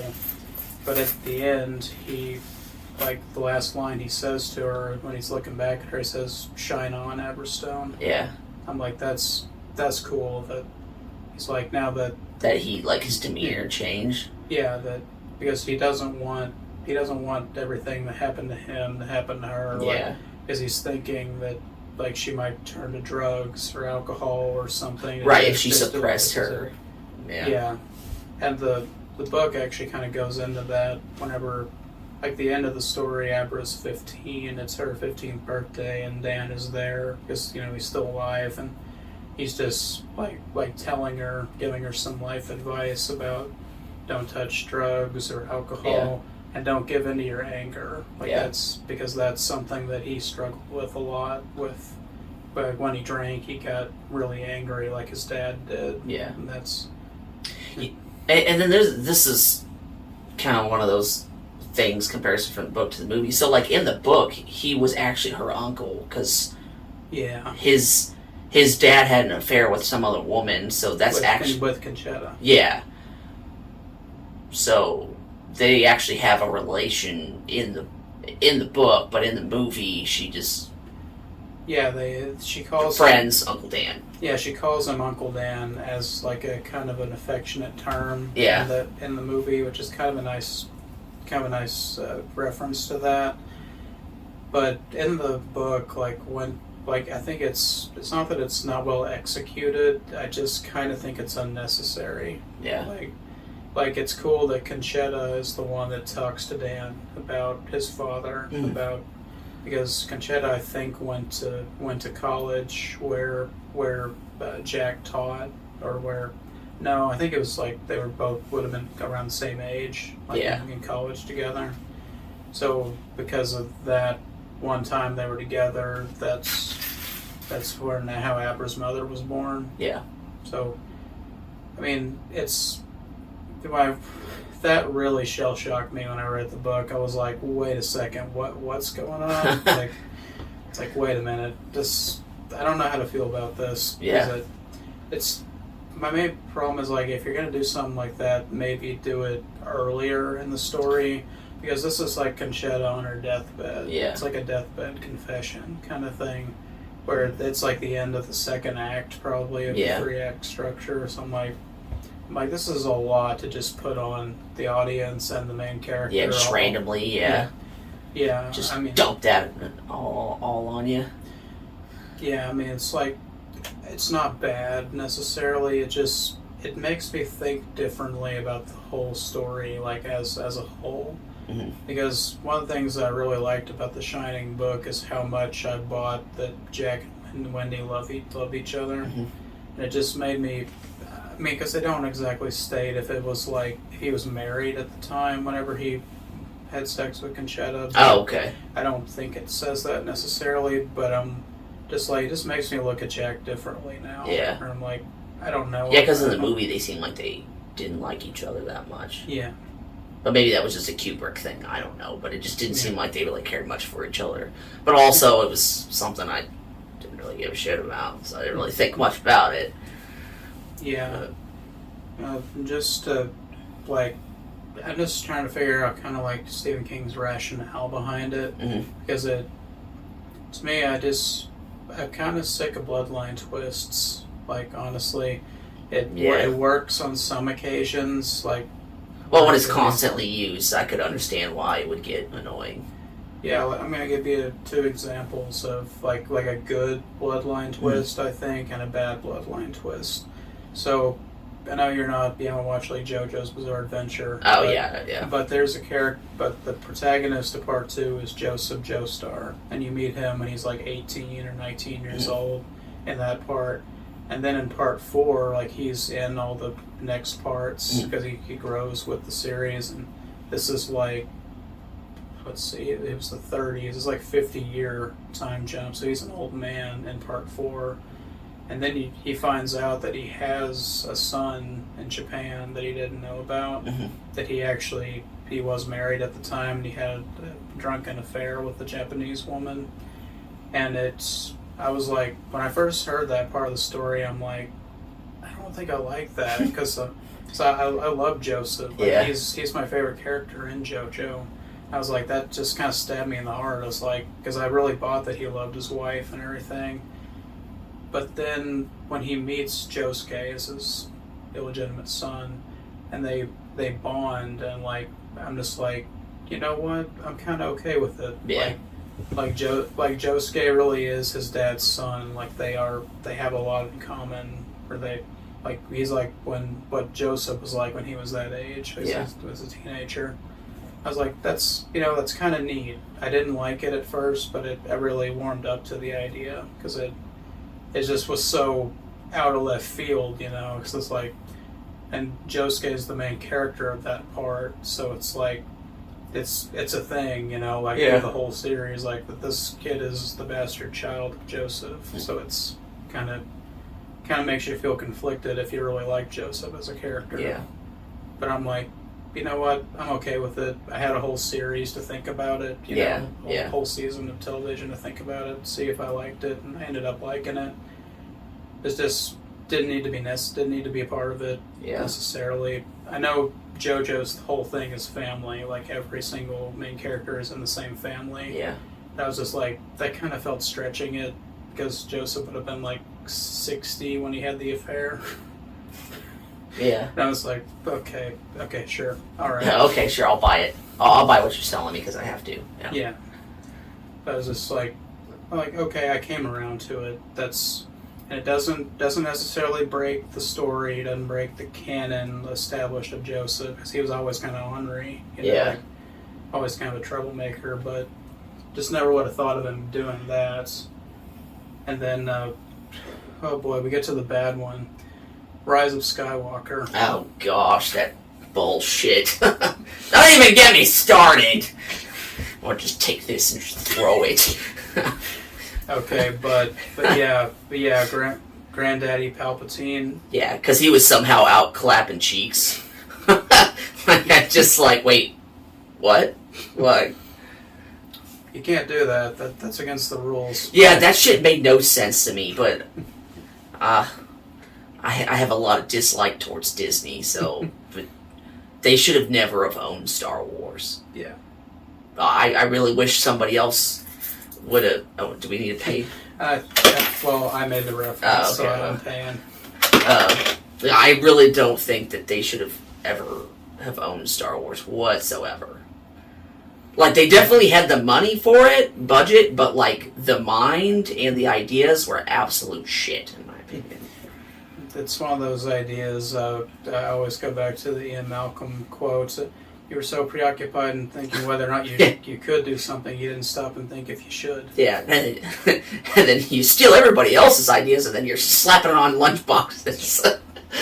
And I can't remember what he says. Then he starts like hitting the table. Yeah. Yeah, it's okay to not remember the entire tirade that he goes on. Right, because it's tiring almost through the entire movie. Ugh. But yeah, I get you. That's one of those things that didn't make any sense. So like, what did you really say what your opinion was on the bloodline thing? Did you like it, or was it kind of weird to you?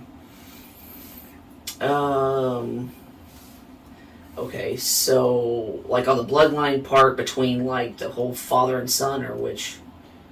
Well, I'm talking about. Oh, okay, right. Dr. Sleep. Yeah. I don't know. I kind of liked it, like the idea of it. I kind of wish it would have been in the movie, but it didn't really it didn't bother me that it wasn't really in there. I was just like, yeah, okay, whatever. Like I didn't really care that much about it, but maybe the hardcore Stephen King fans, that might have been a lot different to them. Mm-hmm. But yeah, it just I just think it's one of those things like with bloodline twists. They kind of make the story smaller instead of bigger. Because sorry, but one family should not be behind the entire galaxy's collapse. Yeah. But that's the entire point of Star Wars. Is the Skywalkers screwing everything up. yeah, But yeah, and like the way they do it in the movie, the way it parallels what Dick was to Danny, and how he is that to Abra. I really thought that was cool because them not being family. Like that. Yeah, that good connection, like they're like a family, but they're not family. But yeah. See, I was okay with that. That didn't bother me. That didn't bother me at all. But I definitely don't want to forget about this because I didn't mention it earlier about Dick. But they did have to recast him, obviously, because of Scatman Crothers dying a long time ago. Yeah. But I have to say, Carl Lumley does an amazing job he as does. this character. Dude, I got a guy that I work with that looks and sounds a lot like that same dude. I was just sitting at the break table one day, and he's like, he walked up next to me, and he was just like, "You need some napkins?" I was just like, "No, I'm good." And then he walked off, and I was like, "Shit, that guy reminds me of you got The Shining." That was just exactly what I thought when he walked off. I was like, what are just the odds? The way they walk, talk, shaved head, everything. Mm-hmm. I was like, what? One of those somebody that looks like a celebrity moment. Yeah. What's really funny is like I knew Carl Lumley was familiar to me because I'm like, I think I've heard that name before. Yeah. He kind of sounds familiar, like when he talks and everything. It's pretty funny that they cast him because you know who he played when we were kids?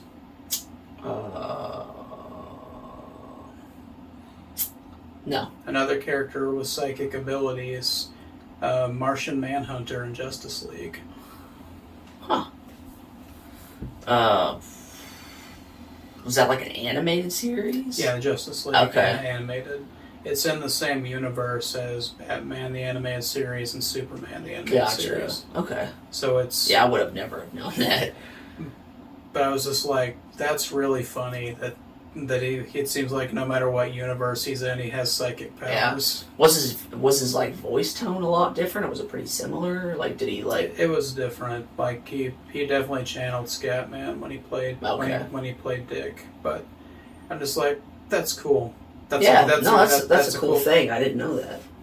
I mean, making all kinds of connections. We got Martian Manhunter as Dick, and then we got Batman as John Dalton and Bruce Greenwood. Yeah, and we got Obi-Wan Kenobi. Just like it's really funny, just how many people I know from other things. Yeah, and just funny how that happens sometimes. Yeah. Just like a random grab bag of actors you wouldn't expect to be in something together. Yeah, I mean, there's a lot more talent in that movie than I thought there was. That's neat. something that I didn't mention when we're talking about Grandpa Flick. You know who plays him? It's the actor who played Lurch in the '90s Addams Family. Shit, yeah, it is. Now that I think of like the way they look, like he looks like, huh? See, that's another thing I didn't know. That's cool. Yeah, he was another actor. I'm like, I've seen this guy in something, but I can't remember what it is. So the two not are real people. they're the lizard people that run the world. Makes me wonder if Stephen King's ever done a story about reptilians. That would be kind of funny. It'd be interesting to see him write it. Mm-hmm. I mean, he writes about basically any other crazy shit you can think of. Right? Yeah, but it'd be even crazier if he was like on coke while he's doing it. The story's going to be at like an 11. And this is the guy who came up with Maximum Overdrive, which is a movie about a meteor striking the Earth and radiation bringing vehicles to life and start killing people. And the soundtrack of the movie is all AC/DC. That's pretty neat. I haven't seen that one either. It's from the 80s. It is pure 80s. It is pure 80s. Pure 80s Stephen King on coke. Yeah. That's like that movie like with the tires that kill people. You know what I'm talking about? Rubber. Yeah, rubber. It's just pew! Ah! Like they just people don't they like explode almost? I'm trying to remember. Like I think it kills somebody and then it like absorbs their blood. Yeah, it's something like that. Let's see. So we got cars, tires, and there's also that other. I know we're getting a little off subject, but this is funny. That movie like with the tomatoes. Yeah, I love the killer tomatoes. Yeah, and then they got ones like with condoms. Oh, the list goes on and on weird movies. Yeah, I'm being for real here for a second. In 9th grade, Alex and I we had science class after lunch, and we literally would sit in the afternoons like talking about the craziest movie like ideas that we had, and one of them we came up with was Sharktopus. Sharktopus? Like a shark and octopus? Did they make a movie? Yeah, they made a movie. Sharktopus, right? Yeah. They made more than one movie about the Sharktopus, yeah. I was like, we need to go work for the asylum. Right?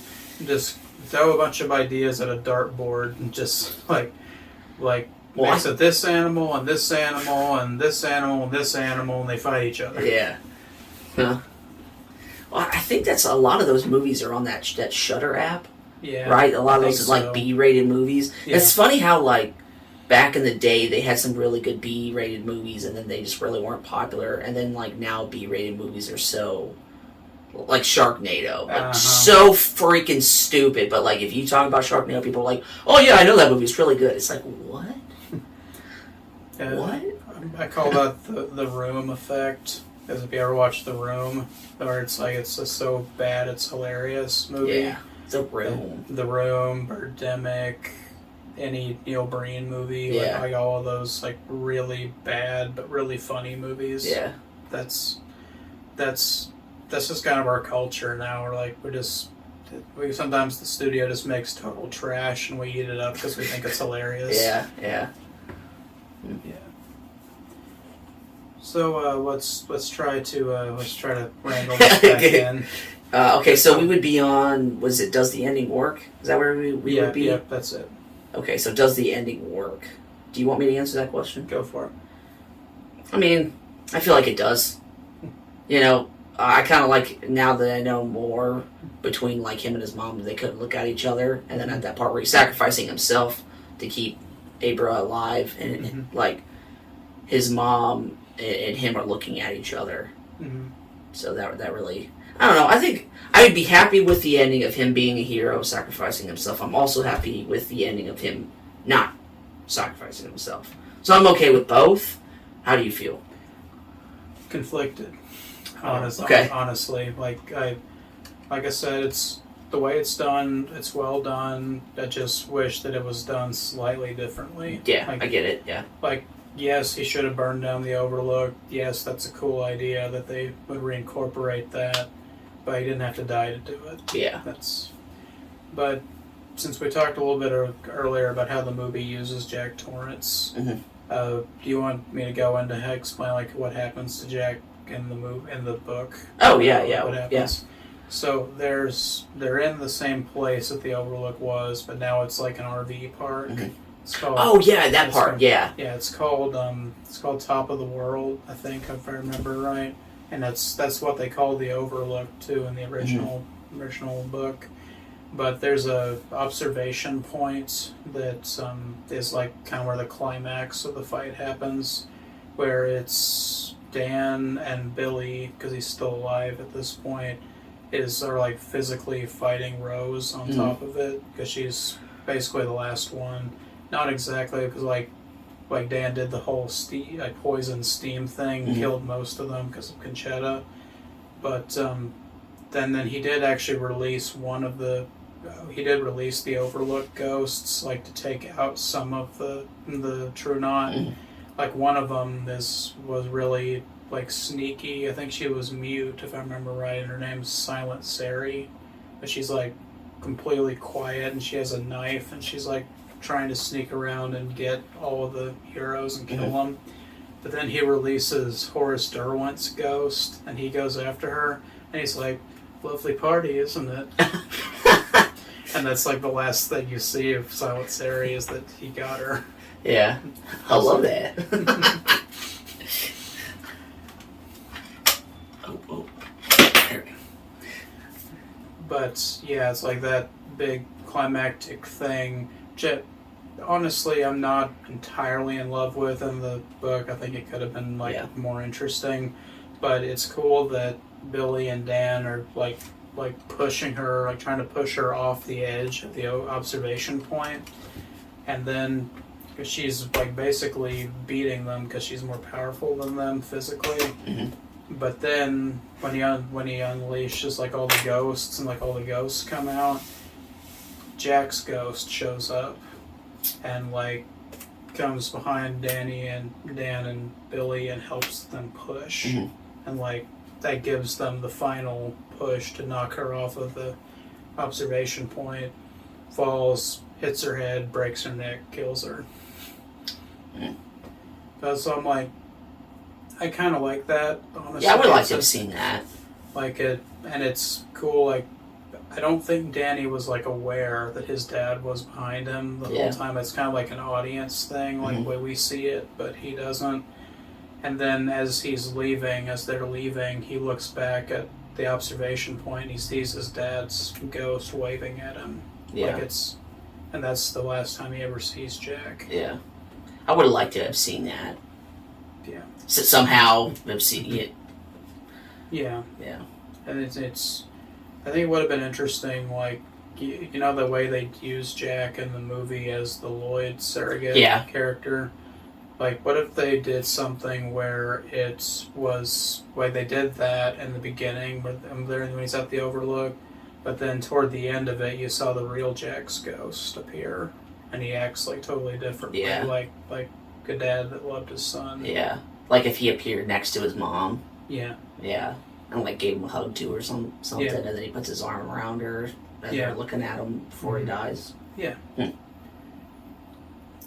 And I did like how the movie handled the precursor to the climax, wherever Rose comes in, and it's Abra and Dan, and they both use their psychic abilities on her and trap her in the hedge maze. From Kubrick's film. Yeah. I was like, okay, this is really a cool setup, doing that, and because like I said, I wasn't in love with the observation point thing. It was fine, but it was just kind of okay. Like it's one of those things where it's like a really, really solid book with the endings kind of just you know. Yeah. But whenever they did that, like with the hedge maze and a psychic construct of the hedge maze, I was like, this would be really cool if, like, you know, he unleashes all the ghosts on her toward the end anyway. Yeah. Like, it would have been cool if I was just imagining like she's chasing Abra through the maze, like what Jack was doing to Danny in the original. Yeah. And then then Abra disappears, and then she's stuck in the maze, and then he unleashes all the ghosts on her, like all in his mind, like. That'd be neat too, yeah. Like I'm just imagining, imagine if Jack's ghost showed up that way, like with the axe and the hedge maze chasing her. He could be like limping, Rosie. You better take your medicine.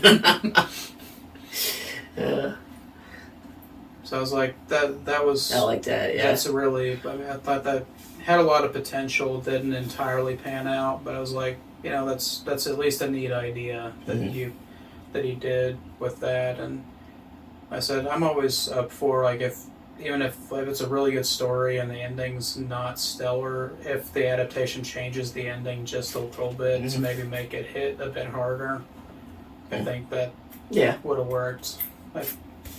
I think. I mean, but you got to tie in the plot line of the hotel and Rose both. So right. Yeah. There's so much going on. Yeah.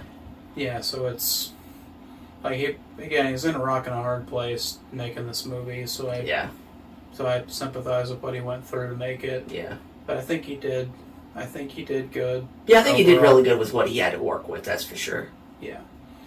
And I don't know. It's kind of weird. Like it just heel turns so quick, like between those two endings in the movie because Rose dies and there's like barely even a moment, and then the ghosts turn on Danny. Right. Yeah.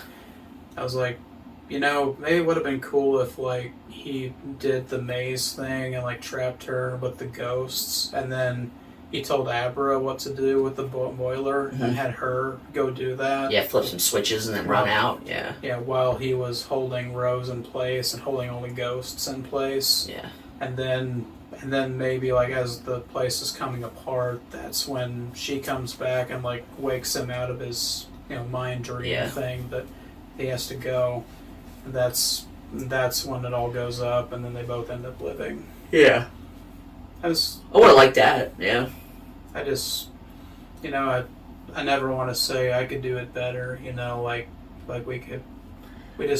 all have certain tastes that we want certain things done differently, and I probably wouldn't have had this idea if I hadn't watched his movie. So I probably wouldn't have come up with that just off the fly, like if I was making it back in 2019. Yeah. My laptop started to die, so I just turned it off.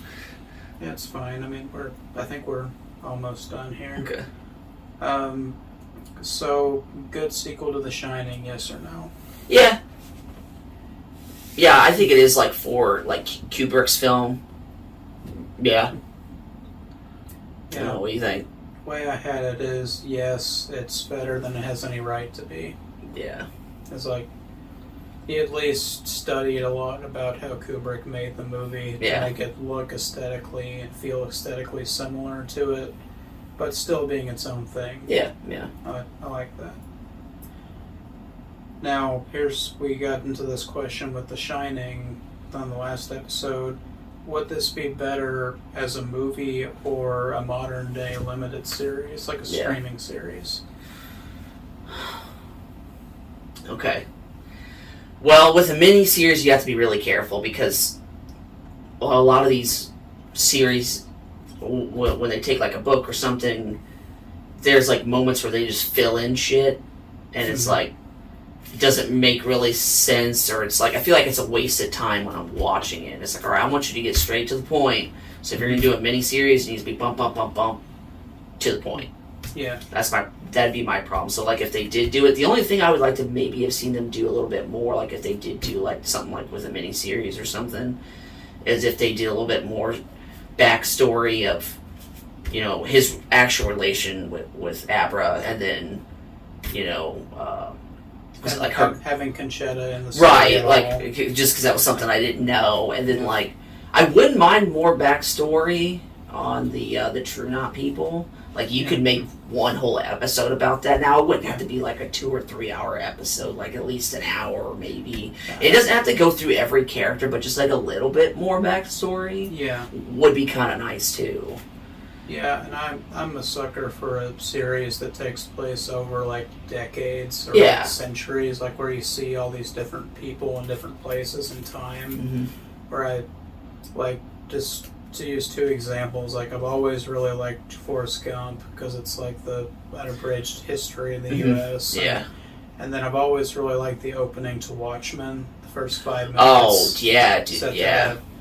Like, I'm just imagining you could do something like flashing between the characters of the True Knot, like just showing like a little bit of where they were when the True Knot found them, and like just so you get a hint of what their character is like. And, see, that would be. I like that. Yeah, like it can be done really quickly, like really, really effectively, and I mean with the Watchmen thing specifically, there's like nearly no dialogue in it. Like it's all just set to music and and it's explained really well. Yeah, but to see that as a mini series, if it was done right, I feel like it could be good. But if there's too much like fill-in shit that's just kind of boring, like when I watched like the Shining miniseries, like it's funny because I was on Facebook. This was after we did that Shining episode. Somebody on Facebook they posted like a picture of that and said something about how much better the miniseries was compared to Kubrick's movie. And I was just like, no, it is not. Because at least Kubrick got to the fucking point and got to the movie. Like the series, I was just like on and on and on and on. I'm like, like I essentially get and understand what happens.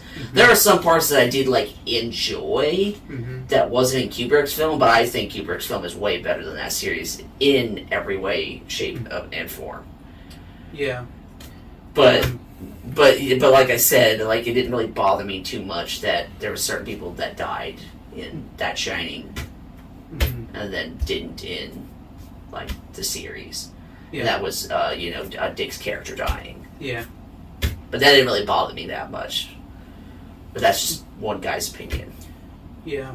My thoughts on it are basically if they kept the plot that they did in the movie, it would not work as a miniseries, I don't think. But if they did it, like if we took the idea that we had in the first review that we did with The Shining, where we did like a 6-hour miniseries on streaming that was like really accurate to the Shining novel, but cut out a lot of the fluff that the 97 one had. If we did like that, and then we did another like 6-hour about Dr. Sleep, I think you could do it where it didn't leave out anything majorly important, but it also doesn't have a whole lot of fluff either. I mean, they chose the director, Mike Flanagan, who specializes in making horror miniseries for streaming, so it's like, kind of feel like that's what they were thinking anyway. I mean, if it was good and got straight to the point, I'd be okay with it. But I would really worry about there being filler episodes that just... Yeah. On that subject, I'm just going to mention a little series on Disney Plus called Obi-Wan Kenobi. Yeah. That is also about Ewan McGregor protecting a small child from people that use dark magic and trying to get to her, trying to get to him.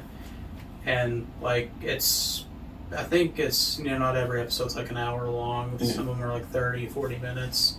I think the total runtime is like 4.5 hours total. Okay, yeah. When you could easily cut out like at least an hour of it, where it's just like, I know that they're just, they said make 6 episodes, so they were taking in a plot that was originally an Obi-Wan Kenobi movie that was supposed to be an anthology movie, like what they did with Rogue One and Solo. See, I feel like that should have been a movie instead of a series. Yeah. Just because getting to point A to point B faster. Yeah. Yeah, but it's just really funny that we happened to have this conversation after the Obi-Wan Kenobi series came out. Yeah. So I had this point to make. Yeah. Yeah. Like, and I'm not saying I don't like the Obi-Wan Kenobi series. I do. It's just I would cut out things. Yeah, there's right, certain things yeah. that aren't necessary. I just don't like the way Disney tells stories anymore. So them ever really coming out with anything with Star Wars anymore, me watching it was pretty low. It's one of those things. I'm like, it's okay, worth watching. I think it's worth watching once. Yeah. Just to see, just for the stuff to find the stuff you like in it. Yeah. And then it's like, okay, maybe it was worthwhile after all. Yeah. I had that problem with the Boba Fett series too, where it's like they were gonna do an anthology movie about Boba Fett, 2.5 hours, got stretched out into a 7-episode series. Yeah. And it's like, guys, come on, we can just make it a little more concise. Just, I mean, that's something I like. I do like miniseries that are on streaming and stuff, where it's, as long as it's to the point where it's... Yeah. Where it's, there's not many that do it either. That are straight to the point. Yeah, it's just... Very small amount. Condensed. Like this isn't... Like, Stephen King is not exactly easy to adapt, I don't think. No. You definitely need a lot of time for that. But I'm just thinking it could work well if they give it a few years. I think they could do it. Yeah. Just because it's finally time. Like, Kubrick's movie is so old now. People are kind of questioning, like, does it still hold up? And that kind of thing. If we give Dr. Sleep a little bit of time, it might go that way. Yeah. But I mean, that's been the argument ever since it came out, is should it have been a limited series instead of a movie?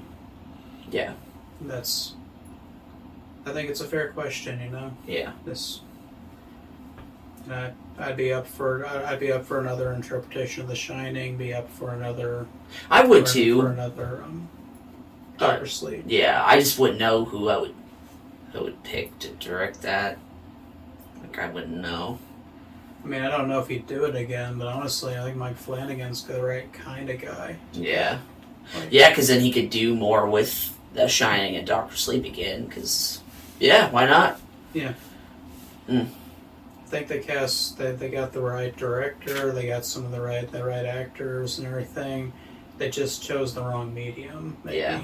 Like, that's kind of sad to say, but I think that's maybe one of my main issues with it. Yeah. Could have done a lot more with it. Do you have any other notes you wanted to go over? No, since my laptop pretty much died, no. Okay, I just want to breeze by some ideas, some things that we only got a couple left. Okay. So we covered most of it. Yeah.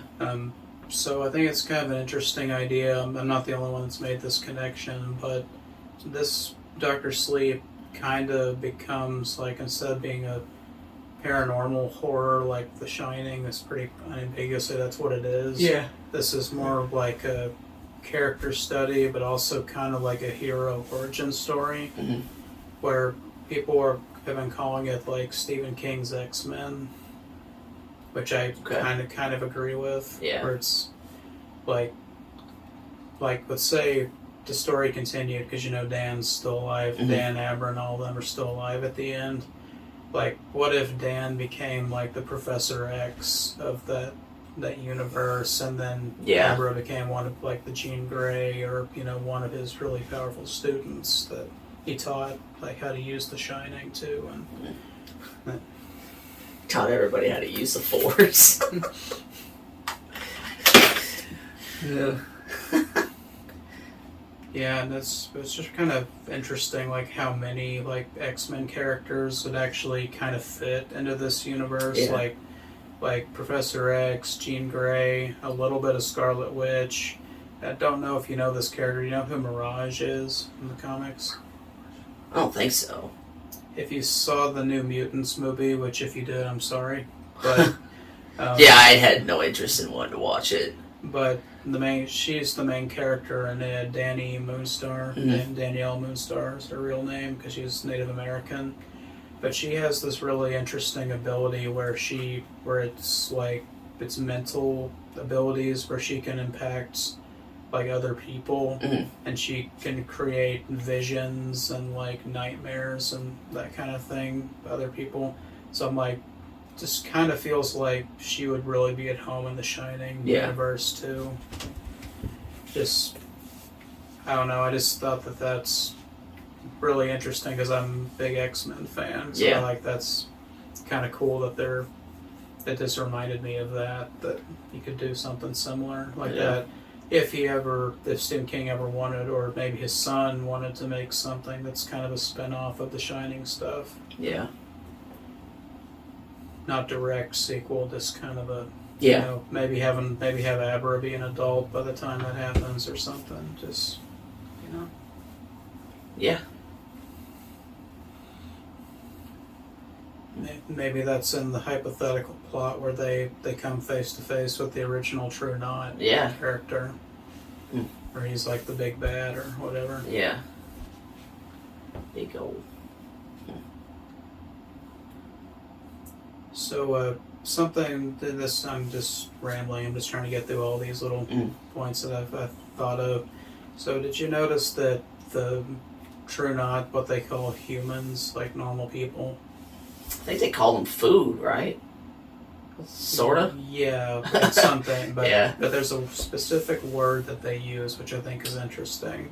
They call people rubes. Rubes? Yeah. I guess I didn't get that part. Yeah, I mean, they say it a lot in the book, but Oh. they do say it a little bit.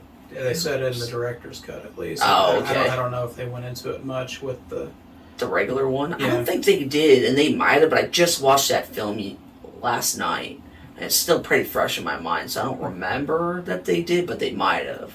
Yeah. Well, I looked into what the word rube meant and like where it came from, and I'd always heard it. I knew it was an insult, like calling someone stupid, like kind of an old-timey way of calling them that. Gotcha, okay. But what it actually means is country bumpkin, because it's like a high society. People would call people like us from the country. You know, that's Muggles. yeah. Yeah. Muggles. Non-magic folk. But what's really funny is, like, when I was looking into the origin of the word rube, because I didn't know, like, if that was, like, a word that they came up with a long time ago to describe them. Yeah. But apparently, the rube has been around since, like, the 1800s. Shit, I've never heard of that word before. And something funny, you know how I made the comparison that the True Knot were kind of like a traveling circus? Well, there's this term that carnies use called "Hey, Rube," which they always yell it, and it means that it's like whenever carnies go around the U.S. and like country folk, sometimes they got into fights with the carnies and that kind of thing. They always say, "Hey, Rube," like whenever because they call, and it's like a battle cry. Like all the carnies got involved in the fight. Yeah. And they started beating up the country folk that started the fight or whatever. Huh. I'm just like, that just feels really intentional, you know? Like, like, because, I mean, you could have called the people anything that weren't the True Knot, but like rubes. Such a funny choice of word. Yeah. And like, I'm like, okay, maybe there is a little bit of meaning behind that. Just if he's making the comparison to the True Knot being like a traveling circus. Kind of makes sense to me, at least. This is just me late at night last night. Oh, okay. Finding things that. No, my pretty much my notes stopped after, like, was it a good little adaptation and a few things after that. So I didn't really, even though I shut my mind off, I didn't really have anything else much to say.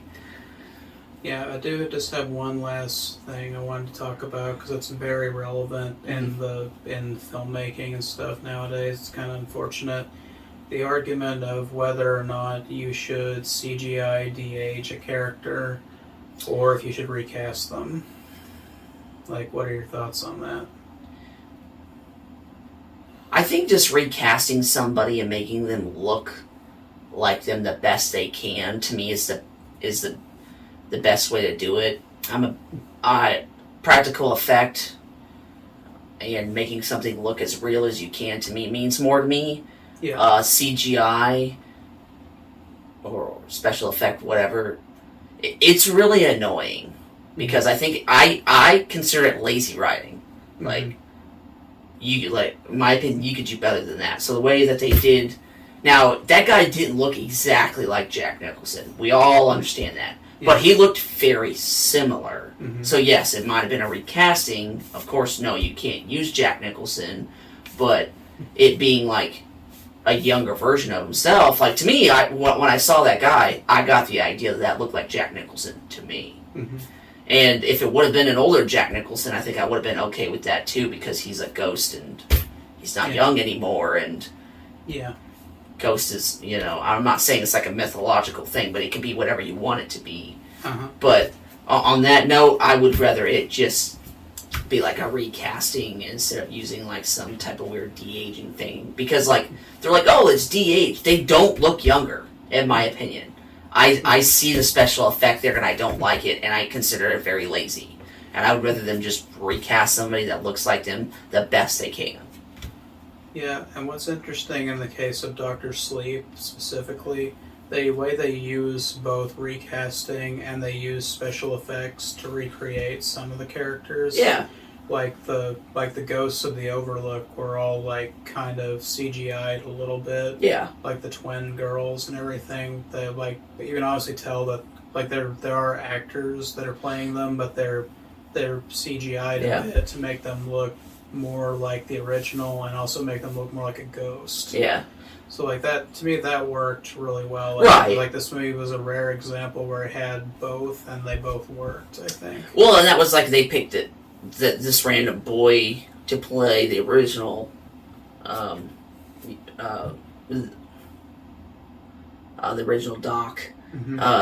Doesn't look exactly like the kid, but looks pretty close. Of course, you can't recast the mother as playing a young woman again, but the same woman that they used for her worked really well. To me, I would rather them just recast somebody that looks like them the best they can. I think that is a very, very smart way to convey a character like that. Good idea.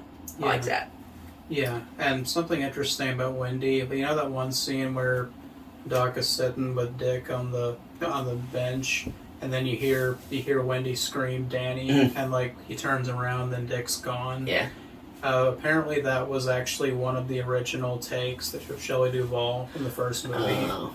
So they kind of spliced her and Alex Esso, the new actress, together a little bit. Hey, that's fine. Just for ADR, you know. Yeah. Like, see, I thought she just rocked that, the Danny. Just like the way she did that. I just thought she had that down herself. I mean, I think she did. I think they just wanted to kind of like make it that one moment as much like the original as possible. Yeah. Which I don't begrudge them that. I was like, good idea. That's such a small thing. Yeah. But then, talking about Star Wars again. I'm not going to mention CGI zombie Luke Skywalker and The Mandalorian or any of that stuff. I'm going to talk about that I think is interesting and also a bit hypocritical about the fans that watch these Star Wars shows. Is they both get butthurt about the CGI doing that. Like CGIing somebody. But then in the Obi-Wan show, they brought back Ewan and Hayden both. Like you see Hayden as Anakin in a couple of scenes, and they didn't de-age him really. They just like styled his hair and like made him look as much as like he did when he was 19 as possible. Yeah.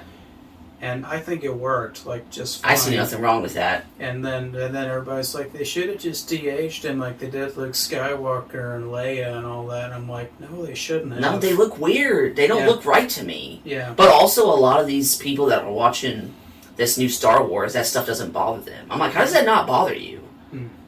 That bothers me. Like that weird de-aging stuff, it does not look good. They did a lot of that in The Irishman. When it was like connecting like two movies of a past movie to a current one. Yeah. And it's like, they don't look young to me. They just don't. They look like a weird CGI floating head in some moments. And I'm like, But apparently that's just some new age thing that's just, it's so absolutely gorgeous looking. It's so good. I'm like, are we watching the same movie? I'm confused on where you're getting that this is good stuff, because it's not. Yeah, you want to know something really funny? You know when Luke Skywalker showed up at the end of Mandalorian Season 2? Mm-hmm. That's when they first did, like, the big deep fake thing, at least on a TV budget. Yeah. Like, they didn't... Like, obviously Rogue One came out before it and everything, Mm-hmm. but, like...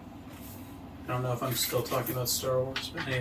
Right, go ahead and pay. Anyway, they, the way they did it, like, everybody complained when it first came out because they thought that the CGI looked terrible on the face.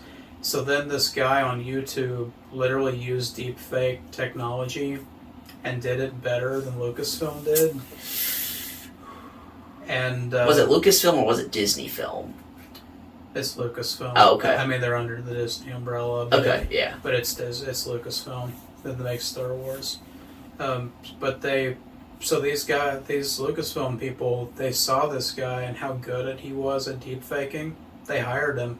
Oh, shit. So he's actually improved their deepfake technology a lot since then. That's good. I still don't like it. Yeah. Yeah. Yeah.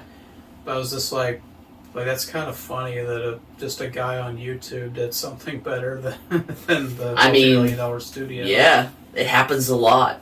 But also, when you got somebody that's doing something like that, this is somebody that cares more about the name than them. They're just like, oh, well, we're going to half-ass this so we can throw money at it. Because that's the way they do stuff. Yeah. So, got any other thoughts about that, or did you get that all off your chest? Yeah, my small rant. Yeah, I think I pretty much said what I needed to say, but like I would say, I think it was a really good idea just to recast people that somewhat look like them. Thought it was a good idea. I would like to see more movies, TV shows, whatever, do that more, because I think that is, and of course, it's going to be hard to make somebody look exactly like them, but when I saw that, I saw Jack Nicholson, even though it wasn't Jack Nicholson. I was like, yeah, I can see it. Yeah, Hollywood needs to understand that the suspension of disbelief is a real thing, and that we can accept things that even though they don't look exactly the same, as long as they look similar enough, it's fine. I think that conversation will always be above most of those directors' heads. And I think Mike Flanagan's the only person I think I've seen do that. So he deserves a lot more credit than I thought he did. Yeah. Okay, I think I'm just going to make sure, but I think we covered everything that I wanted to talk about. Yeah. Do you think that pretty much wraps up the episode? Yeah, I think so. So, just open it up to the audience. Like, are you guys Shining fans? Did you know about Dr. Sleep? Have you read the book? Have you watched the movie? What'd you think about it? We like the movie quite a bit. I like the book quite a bit. Definitely a discussion worth having, like The Shining. So, I mean, no one's going to say it's as good as Kubrick's movie or anything, but we're just, we're not trying to be. They're not trying to be the best in the history of Hollywood. They're just trying to make a good movie, But I think it's worth watching. It's worth reading. Just any way you can experience it, I think it's worth it because of how much emotional investment it gave to me, in the characters and the story, and that it was just so different than what I expected. You think one thing when you hear the sequel to The Shining, and then you watch it or you read it, and it's so different than what I expected. Yeah. But in a good way. Yeah. Griff, you got any thoughts you want to say? No, I would think I have nothing really to say after about 3 hours. Yeah, we've actually talked about this longer than the director's cut. Yeah. No, I think I pretty much feel like I said everything that I needed to say for the episode. Yeah. I think we've done about as much as we can do in one day. Yeah. So, to the audience, thanks for sticking with us. Jesus, this is a long episode. Yeah. Yeah. Anybody that watched this whole entire episode, I thank you a lot. And he does all the editing for this. I actually just show up. I don't really do anything, so all the credit really goes to him. I just show up and say things. You are an integral part of the team, though. Because I would get bored or discouraged if I was doing this by myself. Oh, yeah. So, it's good to have you along. Well, thanks for having me on the show, man. It's always, I'm always excited to be here.